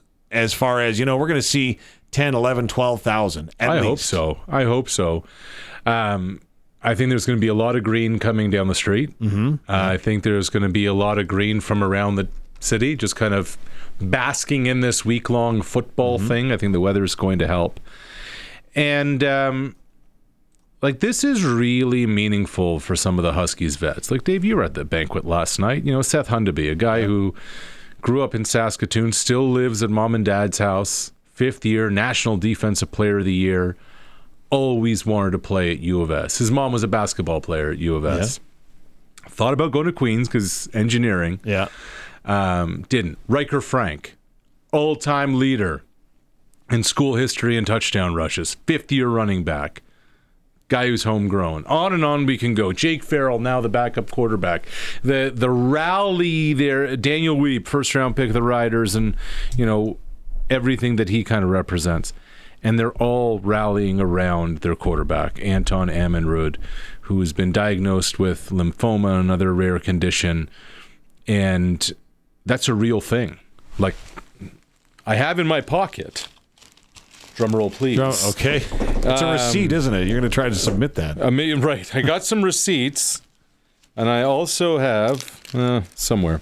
They're going to wear number 11 stickers for Anton on the helmet. Okay. That's a thing. Like, they're really rallying around him. They're not going to submit the receipts. But I chatted with him. He's a few days ago. He's in the hospital. Had 3 chemotherapy treatments last week. He's in the first recovery phase. There's a long way to go.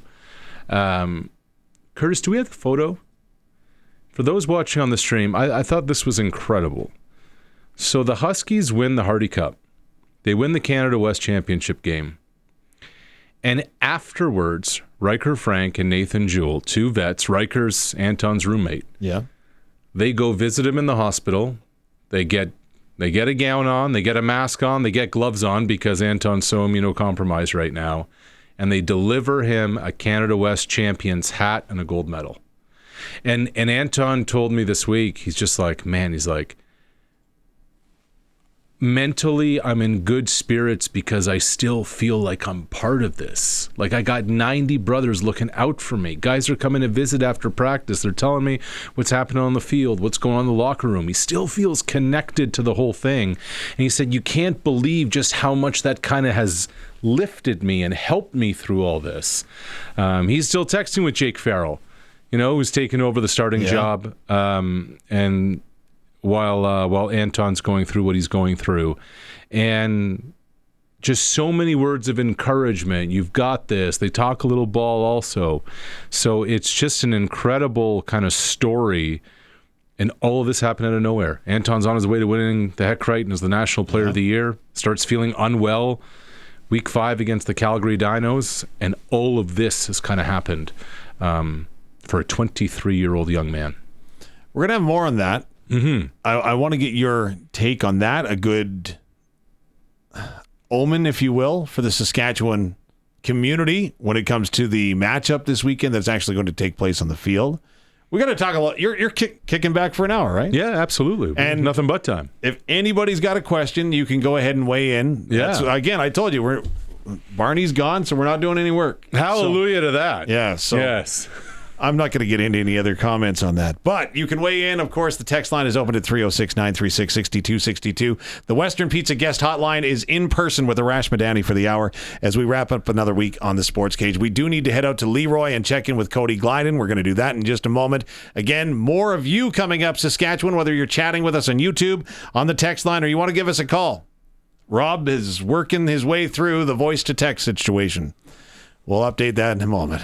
This is the Sports Cage, streaming at sportscage.com and on 620 CKRM. It's time for the Sports Ticker, brought to you by Steelcraft Doors Regina, made in Western Canada for Western Canadians. All right, here we go. Sports Cage, Sports Ticker, Steelcraft Doors. Well, Saskatchewan Roughriders signed a pair of players today. Neither of them are named, or I guess any of them are named, Trevor Harris. Gideon Auger, of course, draft pick of the Riders, played with the University of Calgary last year. He is re-upped with the team. Will be at training camp in Saskatoon in the spring, as will former University of Regina Rams receiver Deshaun Mims. He signed on again today, as did Chico Bennett Jr. Chico got in a couple of games. The last two games of the year against Winnipeg and BC in the regular season, made an impact at the defensive end spot, so he has also re-upped with the Riders today. On the ice, Western Hockey League action tonight includes the Regina Pats there at the Tri-City Americans. Puck hits the ice at 9 o'clock. You'll hear it here on 620 CKRM. Starting at 8:30, the Brandon Wheat Kings are in Prince Albert to take on the Raiders. Meantime, the Saskatoon Blades host the Swift Current Broncos. National Hockey League tonight, Carolina Hurricanes are in Winnipeg to take on the Jets. The Jets will be without goaltender Connor Hellebuck. He is out 4 to 6 weeks with a knee injury. He underwent surgery earlier. The team is calling it minor, but it's a knee injury, and Connor Hellebuck is a large goaltender. That could weigh into the factor and the decision come the end of the day. That's your Sports Cage ticker for Steelcraft Doors on a Friday. More guesses pouring in regarding the starting quarterbacks of the Saskatchewan Roughriders and the similarity that the five of them have. Trevor Harris, Darian Durant, Ronnie Lancaster, Kerry Joseph, and Kent Austin. All five quarterbacks got their first Grey Cup with the Riders. A good guess. Not what we're after, though. I don't mind that guess. Just not that one. Also, what do we have? We've got all were American-born players. That's a great guess because they all are. But that's not what we're after. Actually, there's a lot of people going with that. So appreciate that. But not what we're looking for. Again, you can weigh in on the Prairie Land Rentals text line at 306-936-6262. We are proud to have Arash Madani joining us in studio all hour long for your questions, and we've got a couple of them coming up for you in just a bit. But first, we do want to touch on the Vanier Cup, and you talked about your opportunity to speak with Anton Amandroud and the rallying cry that is for the Saskatchewan Huskies. You've been around the team, you've been talking with the team, you've been embedded with the team. Is this, when you look at it, how has this not become a distraction? These are young men caring about one of their own teammates. Mm-hmm. How have they used that energy and turned it into a positive if they have been able to? Yeah, I think they have. I think it's something, there's something neat when everybody kind of rallies around a person or a thing. To be honest, Dave, I think it was a distraction last week. Mm-hmm. Anton was only diagnosed officially a week ago Monday. So what is that, 10, 11 days ago? Yeah. So he gets diagnosed Monday, 2 days after they win the Hardy Cup, in the lead up to the Mitchell Bowl, the national bowl game that they're hosting at Griffiths against Queens. I was chatting with Scott Flory today, the Huskies head coach. Scott's just like, this week has been so much better for us from a preparation standpoint. He said, I spent Monday and Tuesday with Anton. We're telling the team. He's like, Wednesday was just a blur. He said, it wasn't until Thursday I even thought about football. And this is before you're playing in a bowl game on the way to the Vanier Cup. So distractions happen. Adversity happens. It's the name of the game. But nobody was prepared for this. Nobody was prepared for this with their quarterback, with their leader, and they're young men. These aren't professionals. Mm-hmm. And I think that because Anton means so much to so many of the guys in the locker room, there's this kind of, we want to do it for him too. Yeah. Riker Frank, their fifth-year running back, it's Anton's roommate. Yeah. Right? Like they literally live together. Yeah. Like they're college students. So it's one of those things where you never know how these things are going to go. And that's part of it, but they also want to win. They want to win a national championship. It's Seth Hundeby's last game as a rider. It's Riker's last game as a rider. It's Daniel Weave's last game as a rider. As a Husky. Yeah. They may have many games to go with the Riders. That's true. The way things are going. So it's definitely a big part of this whole thing. In the West, when we hear that there's a Vanier Cup coming to the West, we think automatically, okay, so that's going to be Laval Rougeau against who? Laval versus somebody, right? Somebody, right? And it isn't Laval, it's Montreal. Tell me about their team. Well, the first thing about Montreal that I'd tell you is 2 years ago they won the Vanier Cup. Yes. So the Laval-Montreal rivalry, I'm getting chills just thinking about it because I went to university in Quebec. Yeah. For those of a certain vintage who remember when the Nordiques and the Canadians played against one another in that rivalry, without hyperbole, the Carabin Rougeau, the University of Montreal-Laval rivalry, has taken over the province as the rivalry in all of Quebec. It is cultural. It is geographical. Quebec City versus Montreal. Before the game, they get into a skirmish. After every play, there's pushing and shoving. The Montreal fans and the Laval fans are separated. It is deep-rooted stuff. Yeah, okay. Good answer. Yeah. Okay. Good answer.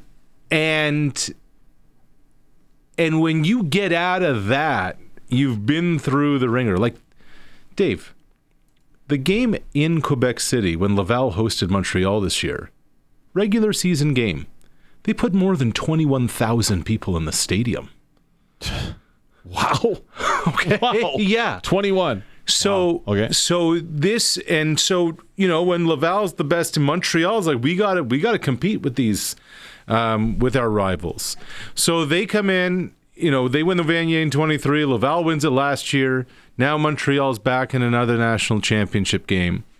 They have their quarterback is the top rookie in the country. Mm-hmm. He's got 4 or 5 receivers who are either 4th or 5th year. The only other one is a sophomore who last year won the Rookie of the Year.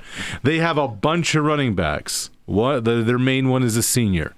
But because they play Laval the way they do, the heart and soul of that team is their front 7, just like the Huskies. Mm-hmm. Okay. 4 big-time defensive linemen, 3 linebackers who are ridiculous. You'll see a guy tomorrow with dreads named Harold Miasan. And I was talking to their head coach, Marco Idaluca, about Harold, because Harold flies around and Harold hits.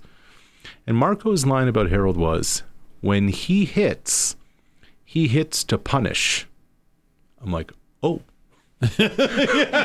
Oh, okay. Okay, then. So this is going to be a very physical football game, just like the Huskies dealt with when they faced the Rams. And it's a veteran Montreal team that, like, I talked to Mohamed El Shal, their middle linebacker, and he just, like, without, like, you know, just a stern face, he's just like, well, our goal is to win the Vanier Cup. Like, our goal every year when we come into the season. Mm-hmm. It's not to beat Laval. It's to win the Vanier Cup. You know, when you go into a locker room, there's a 4-digit door code. Yes, yeah. January 2nd this year, they changed the door code to 2211. As in November 22nd. Oh, wow. The date, Saturday's date, the day of the Vanier Cup. Wow. That's the expectation that they have there. And now they have a chance to win their second in 3 years. So if there's a loud, boisterous crowd at Mosaic Stadium, which we're all hoping for, $20 a ticket, get yours right now. Yes. That will not fluster anyone, will it? And that's what they went through. Like Pepe Gonzalez as a rookie quarterback, that first regular season game at Laval, threw 4 picks. Now, one was deflected, one was late in the game. But he thought he was ready for it, and then he got there, and then he wasn't. But he went through it. He learned from it, etc. So when they went back for the conference championship game, he was ready for it. I still think a boisterous crowd will still make an impact. They have 4 new offensive linemen up front. Their left guard is a beast, a senior, who I think is going to be a first-round pick in the CFL. His name is Alassane Diouf. He reminds me of Penny Sewell. Just clears guys out. but they have a young offensive line. So silent count with 2 freshmen, 2 sophomore, and a rookie quarterback can make an impact. So if you show up to the stadium and you're rooting green, you can actually have an impact on the football game. For SportsCage listeners that aren't already a member of our Insider Report Club, you can do so. Sign up right now at sportscage.com. Every day you find out the latest news stories that's happening in Saskatchewan sports, and we challenge you. It's kind of like Sportle, but it's sports in Saskatchewan. The trivia question today, we wanted to know, it's a multiple choice, what did not happen in 2006 of the Vanier Cup in Saskatoon? Okay. And the answer is what did happen was that a football exploded during the game in the kicking net. Current special teams coach with the Saskatchewan Huskies, Braden Sukin, was the kicker that day. He's warming up on the sideline, punts a ball into the net, and it explodes because it was minus 40. The coldest game ever. That's why it took forever for the Vanier Cup to come back. So There's the answer for all of the insiders that want to know. And it's going to be a lot warmer for you tomorrow. It's going to be a lot warmer. And I'm on the sideline tomorrow, so I'm very happy about that. Okay. I packed a lot of layers. I don't think I'm going to need all of them tomorrow. We've got questions coming in for you, and we got all kinds of answers coming in. No right answers yet. So if you've submitted a guess, we haven't got the right answer yet when it comes to the similarity between the 5 Saskatchewan Rough Rider quarterbacks that have won a Grey Cup. We will get to that in just a little bit on the Prairie Land Rentals text line. But to give you a heads up, there's a report card for Winnipeg question for you.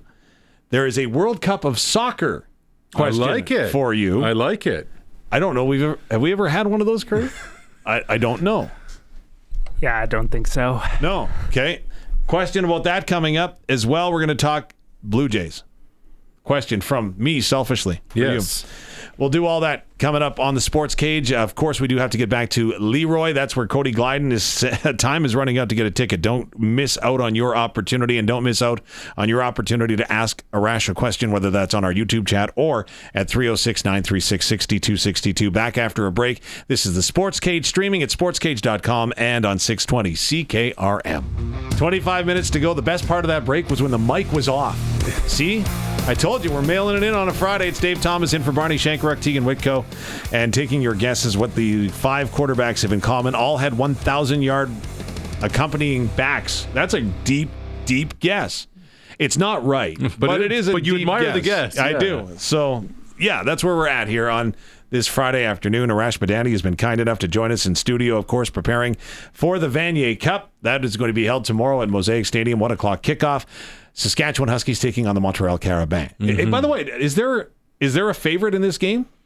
I think it's Montreal, just because Sask has their backup quarterback out there. I haven't seen the Vegas line. Yeah, no. I would suspect if I were setting a line, it'd be somewhere around Carabin minus 3.5. Okay, that's fair. Yeah, that's fair. Okay, I promised Saskatchewan the opportunity to do our job, and I appreciate you doing it because, quite frankly, we didn't want to. There you go. 306-936-6262. Let's start with the Grey Cup. Arash Madani, you have ties to the Winnipeg community. I do. How would you grade, this is according to Rebecca, how would you grade the Winnipeg Grey Cup as opposed to past Grey Cups? I wasn't there, Rebecca, so I can't grade the overall week. What has baffled me about the whole Winnipeg situation is this whole Mike O'Shea, Kyle Walters thing. Yeah. It's very weird. I don't understand. To me, O'Shea just played the Blue Bombers. He used Toronto as leverage. Mm-hmm. I really look at this and I'm saying to myself, what was the need for, if you grant permission for Mike to go interview in Toronto, why are you then giving him a 3-year contract extension after? And you want to follow trends and you want to follow patterns. So let's look at the last 3 years, last 4 years. Favorites going into the Grey Cup, have a halftime lead of the Grey Cup, lose it. The next year, favorites going into the Grey Cup, halftime lead, lose it. Yeah. Stop if you've heard this before. Favorites, halftime lead, lose it. Then miss the West playoffs altogether. Yeah. And lose in the first round as the crossover team.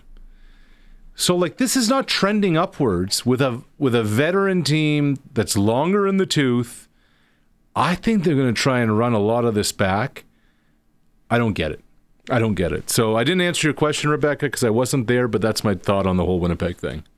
Follow-up question then from me. Yeah. When it comes to the Winnipeg Blue Bombers, should we all just butt out when it comes to Zach Collaros?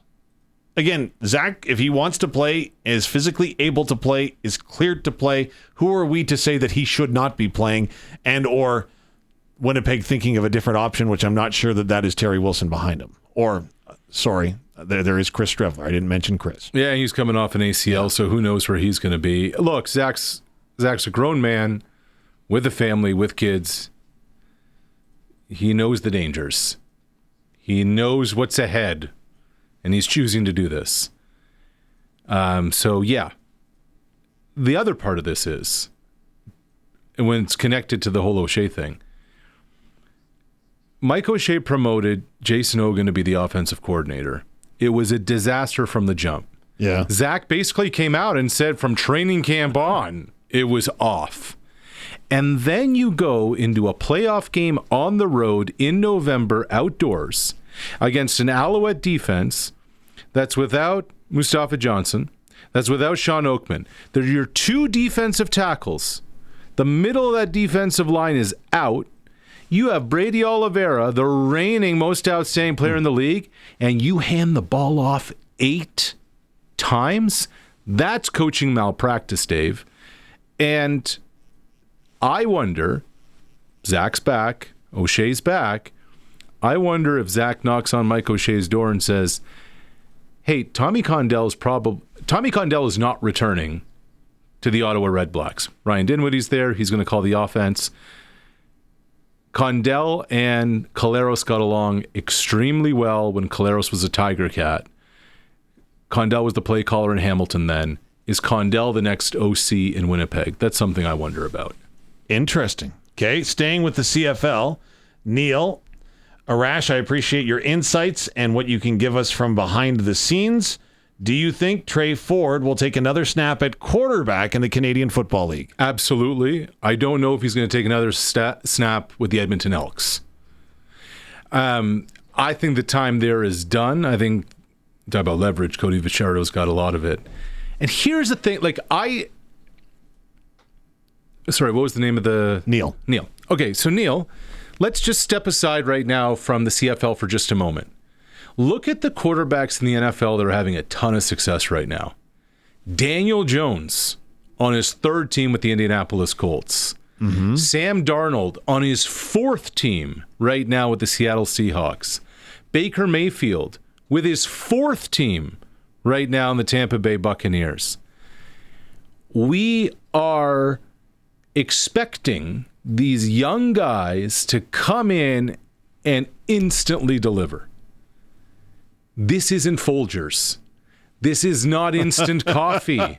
This stuff takes time. The issue is organizations don't have time because everybody's on the clock. And I mentioned this to Barney a few weeks ago. I think it's worth repeating for this conversation.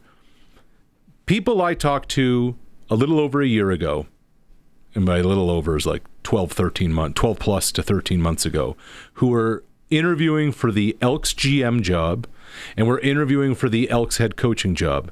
We're told bluntly, in no uncertain terms, Trey Ford's your starting quarterback. So I don't know if that was coming from the late Larry Thompson, owner. I don't know if that was coming from Chris Morris. I don't know if it was a combination of both. But whomever was coming in was told that because I think they thought they were going to sell tickets with a Canadian quarterback.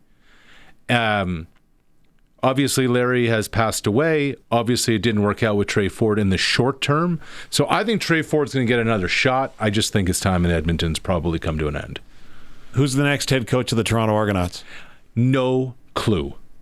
Wow. Okay. And I think if you gave Michael Pinball Clemens truth serum and had him sit right beside you, that would be his answer too. Wow. No Kent Austin. I don't know. I honestly don't know. I've heard his name come up just like you have. The Orlando Steinauer thing has come up. I wonder, does Orlando leave Hamilton. Here's the thing about the Argonauts situation. Their roster is depleted. It is not a good situation there. I got a good one for you. So I did some digging this week. Okay. The starting quarterback there, Chad Kelly. Yes. We are going to find out by January 31st if he's going to be an Argonaut or not. You're saying, what the hell are you talking about, Arash, right? What does January 31st have to do with anything? Chad Kelly's all-in cap hit for next season, all your roster bonuses, off-season bonuses, marketing money, salary, housing, is a $625,000 cap hit for next season. Ooh. He is owed, of that $625,000, he is owed $225,000 on February 1st.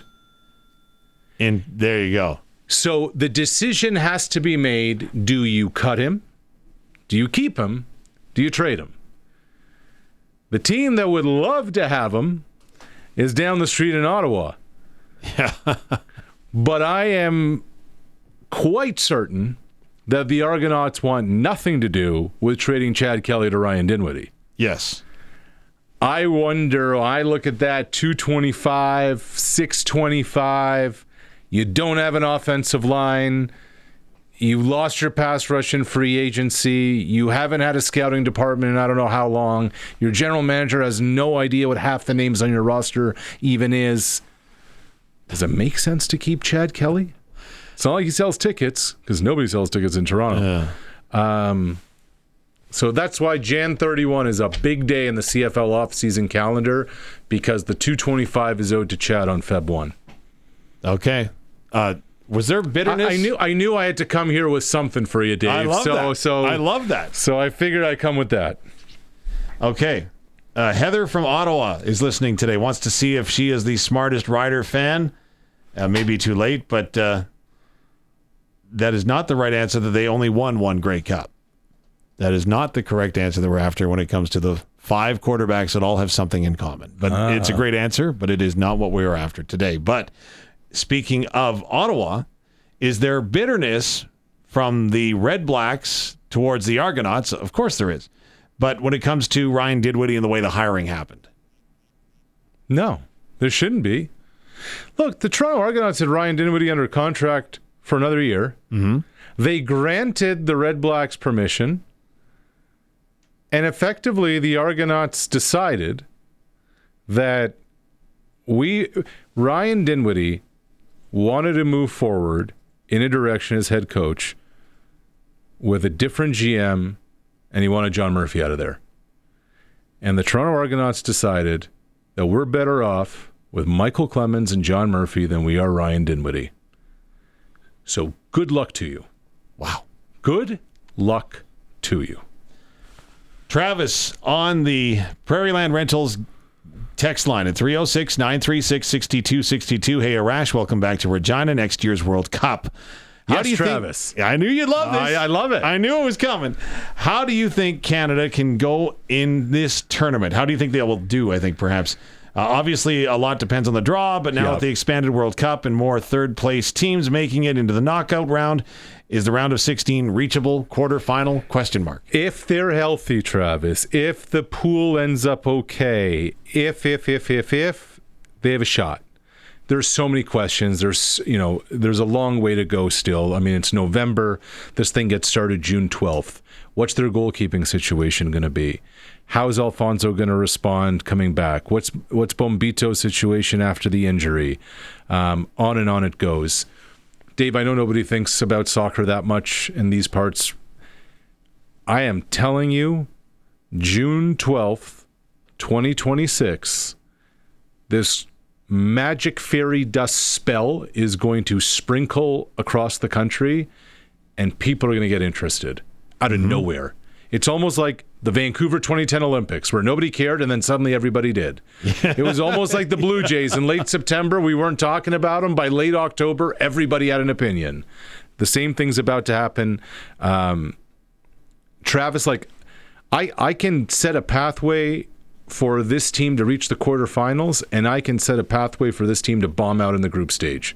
Wow. They also haven't been able to score a goal in 3.5 games, so that's a bit problematic. But let's find it next month. We find out who's going to be in the pools, and we'll take it from there. Okay, we might circle back to World Cup, as we've got Ron and Deb have a Jays question for Arash. Is Kyle Tucker on the board? I believe so. If Tucker arrives, Bichette's gone. If Bichette remains, Tucker's not in the mix. I don't foresee a scenario where you're paying Vlad $500 million, $500 million with a B. Yeah. And I know Springer's coming off the books after next year, but I just don't foresee a situation where you can have Guerrero, Tucker, and Bichette. So I think in the way the Blue Jays are looking at this is that one of the two is in the mix. If the follow-up question is, what's the Bichette situation? That's mine. Yes. I texted that in myself. There you go. See, I wasn't totally mailing it in, but I was a little bit. I would suspect there are 4, if not 5, legitimate teams in the conversation for Bo Bichette. And look, it's free agency sweepstakes. So what matters to Bo, we don't know. Bo is a very cards close to the vest guy. I covered him. I was around him for a number of years. He doesn't give you much. What matters to Bo? Winning matters to Bo, but what else? Where do you want to live for the next 12, 13 years? Do you want to be in an American market where you feel you may have more endorsement opportunities or not? Do you prefer big market or small market? Do you want to be in the fishbowl of New York or Boston when they're critiquing every move? So we'll find out what Bo wants. I would suspect from what the free agency number looks like, it wouldn't surprise me, Dave, if we're talking 13 years, give or take one, around $400 million US. I'm trying to compare that to another contract. I'm trying to think whose ballpark that's in. It's just below Vladdy, obviously. Yeah. So, okay, if you're Bo, like Juan Soto. Yeah, that would be Juan money, right? Yeah.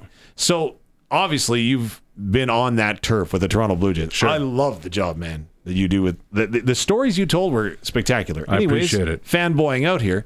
And if I am Bo Bichette, do I care what the Toronto Blue Jays look like next year? Is what they did this year repeatable, right? You've got Ernie Clement, amazing season, career year. You've got Alejandro Kirk, career year. Is that his ceiling, or are we just getting started with Alejandro Kirk? Davis Schneider. Can Davis Schneider still be an outfielder in Major League Baseball and produce with the bat when he has to against a left-handed pitcher? If I'm Bo Bichette, am I looking and considering any of that or no? So I believe that, like anybody taking a job, you're putting together a pros and cons list for every market. Hey, what do I like about this? What do I don't like about it? What do I not like about this? What matters to me? What doesn't matter to me? Et cetera, et cetera. And all those things, Dave, you bring up are valid, but I think just as valid is, what about the pitching staff? Oh, yeah. Yeah. What does our rotation look like? What happens when a couple of guys get hurt? What's kind of waiting in the wings? And remember, this is a job for them. Where do I want to live? Do I like what's going on around me? Where are the other opportunities to make money? Blah, blah, blah. So you just never know. Bo's about to get married. Where does his soon-to-be wife want to live? That weighs into it too. So all of that is kind of part of the equation when people make free agency decisions. In a word or less. Okay, no, a word or less? I'm really mailing it in on a Friday. Does the Vladdy Bo experience, is that still a factor? Like, does Bo still want to stay with Vladdy? It's real. Yeah, okay. It's real. All right, we do need to take a break. We'll come back and wrap things up, get to the answer on that trivia question, try to get to one more question from you on the Prairie Land Rentals text line. We're going out to Leroy in a moment. This is the Sports Cage, streaming at sportscage.com and on 620 CKRM. All right, I thought we were going to do the Sprinkle of the Day. Do we have a music? No music for Sprinkle of the Day for Sports Select? I really am mailing it in. I didn't even know that. The reason that Barney is coming back and Tegan will be here next week is because I mailed it in on a Friday. Hello, Rider Nation in Saskatchewan. It's been a long week. We've survived. The Vanier Cup is coming up tomorrow. Your sprinkle of the day is brought to you by Sports Select. Get in on more of the sports action you want. It's as easy as playing at sportselect.com. Simply make your picks online, generate your QR code, and lock in your bet at your local Lotto Spot retailer. Every bet 100% legal and with the chance of winning cash in hand. Sports Select. When you're ready to play, bet on the original. Must be 18 to play. Play responsibly. And the sprinkle of the day has the Carolina Hurricanes and the Winnipeg Jets going tonight. Winnipeg without Connor Hellebuck. Winnipeg, it's changed. So Winnipeg 0.5 plus 0.5, right? Mm-hmm. So it's changed in 12 seconds since I looked at it. Yeah, isn't that crazy? It is. What about the over? 6 is a lot, but shoot. No Hellebuck. No Hellebuck. Let's go. Okay. That's your sprinkle? That's my sprinkle. That's Arash Madani sprinkle, folks. You can send your cards and letters. And, of course, you can get in on the game by playing on your phone at sportselect.com. That's right. That's right. Okay, we're almost out of time. I do have it's a groundbreaking day on the SportsCage. We have a second. I don't know if you can answer this one. This one's from John. It's a second question when it comes to soccer. Okay, I'm in.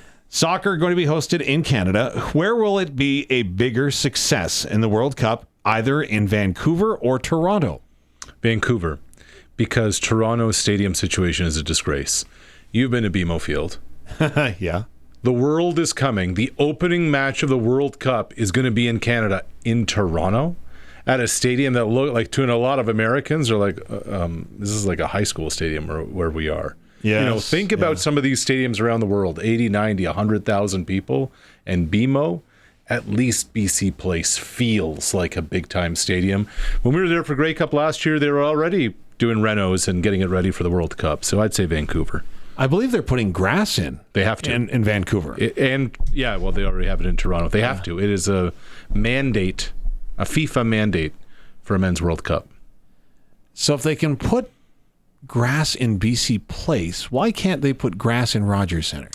It is a drainage issue. Okay. That stadium was built in 1988, 89. Mm-hmm. All it has is concrete. You have to dig. What's the opposite of the heavens? You have to dig forever and ever and ever and ever and ever before there's any kind of drainage situation. So also BC Place, you put grass, it's temporary. Oh, okay, yes. Right? Yeah, so to do it full time is... Fair enough. Yeah. Vanier Cup tomorrow. Have a great broadcast. Thank you. Be on CBC tomorrow for those who want to watch our national championship game. It is great football. Mm-hmm. I'm pumped for it. Absolutely. Arash Madani, our guest. Oh, should I give away we didn't get the right answer on the trivia question. Yeah, I want to hear it, Dave. It's been bothering me all day. Now, this has been verified. We did do a fact check. And nobody guessed it right. And again, it was a specific answer. So, again, the quarterbacks, Ronnie Lancaster, Kerry Joseph, Kent Austin, Darian Durant, Trevor Harris. They all are right-handed. We nailed it in. We nailed it in. That's why I'm not back. Tegan will be here on Monday. Of course, we've got Regina Pats hockey coming up tonight. Thanks, Arash. Great to see you, Dave. I'm glad you didn't Curtis. walk out. I thought he was going to walk out here right-handed. Thanks for having me. The hour flew by. What a great time. We'll do it again next week. Again, you can find us on all your platforms, whether it comes to the podcast or, of course, you can watch us on YouTube, pick up what you may have missed this week. We'll talk to you again next week if they allow me back. Have a great weekend, Saskatchewan. And yes, the Grinders are Grey Cup champs. This has been the Sports Cage at sportscage.com and on 620 CKRM.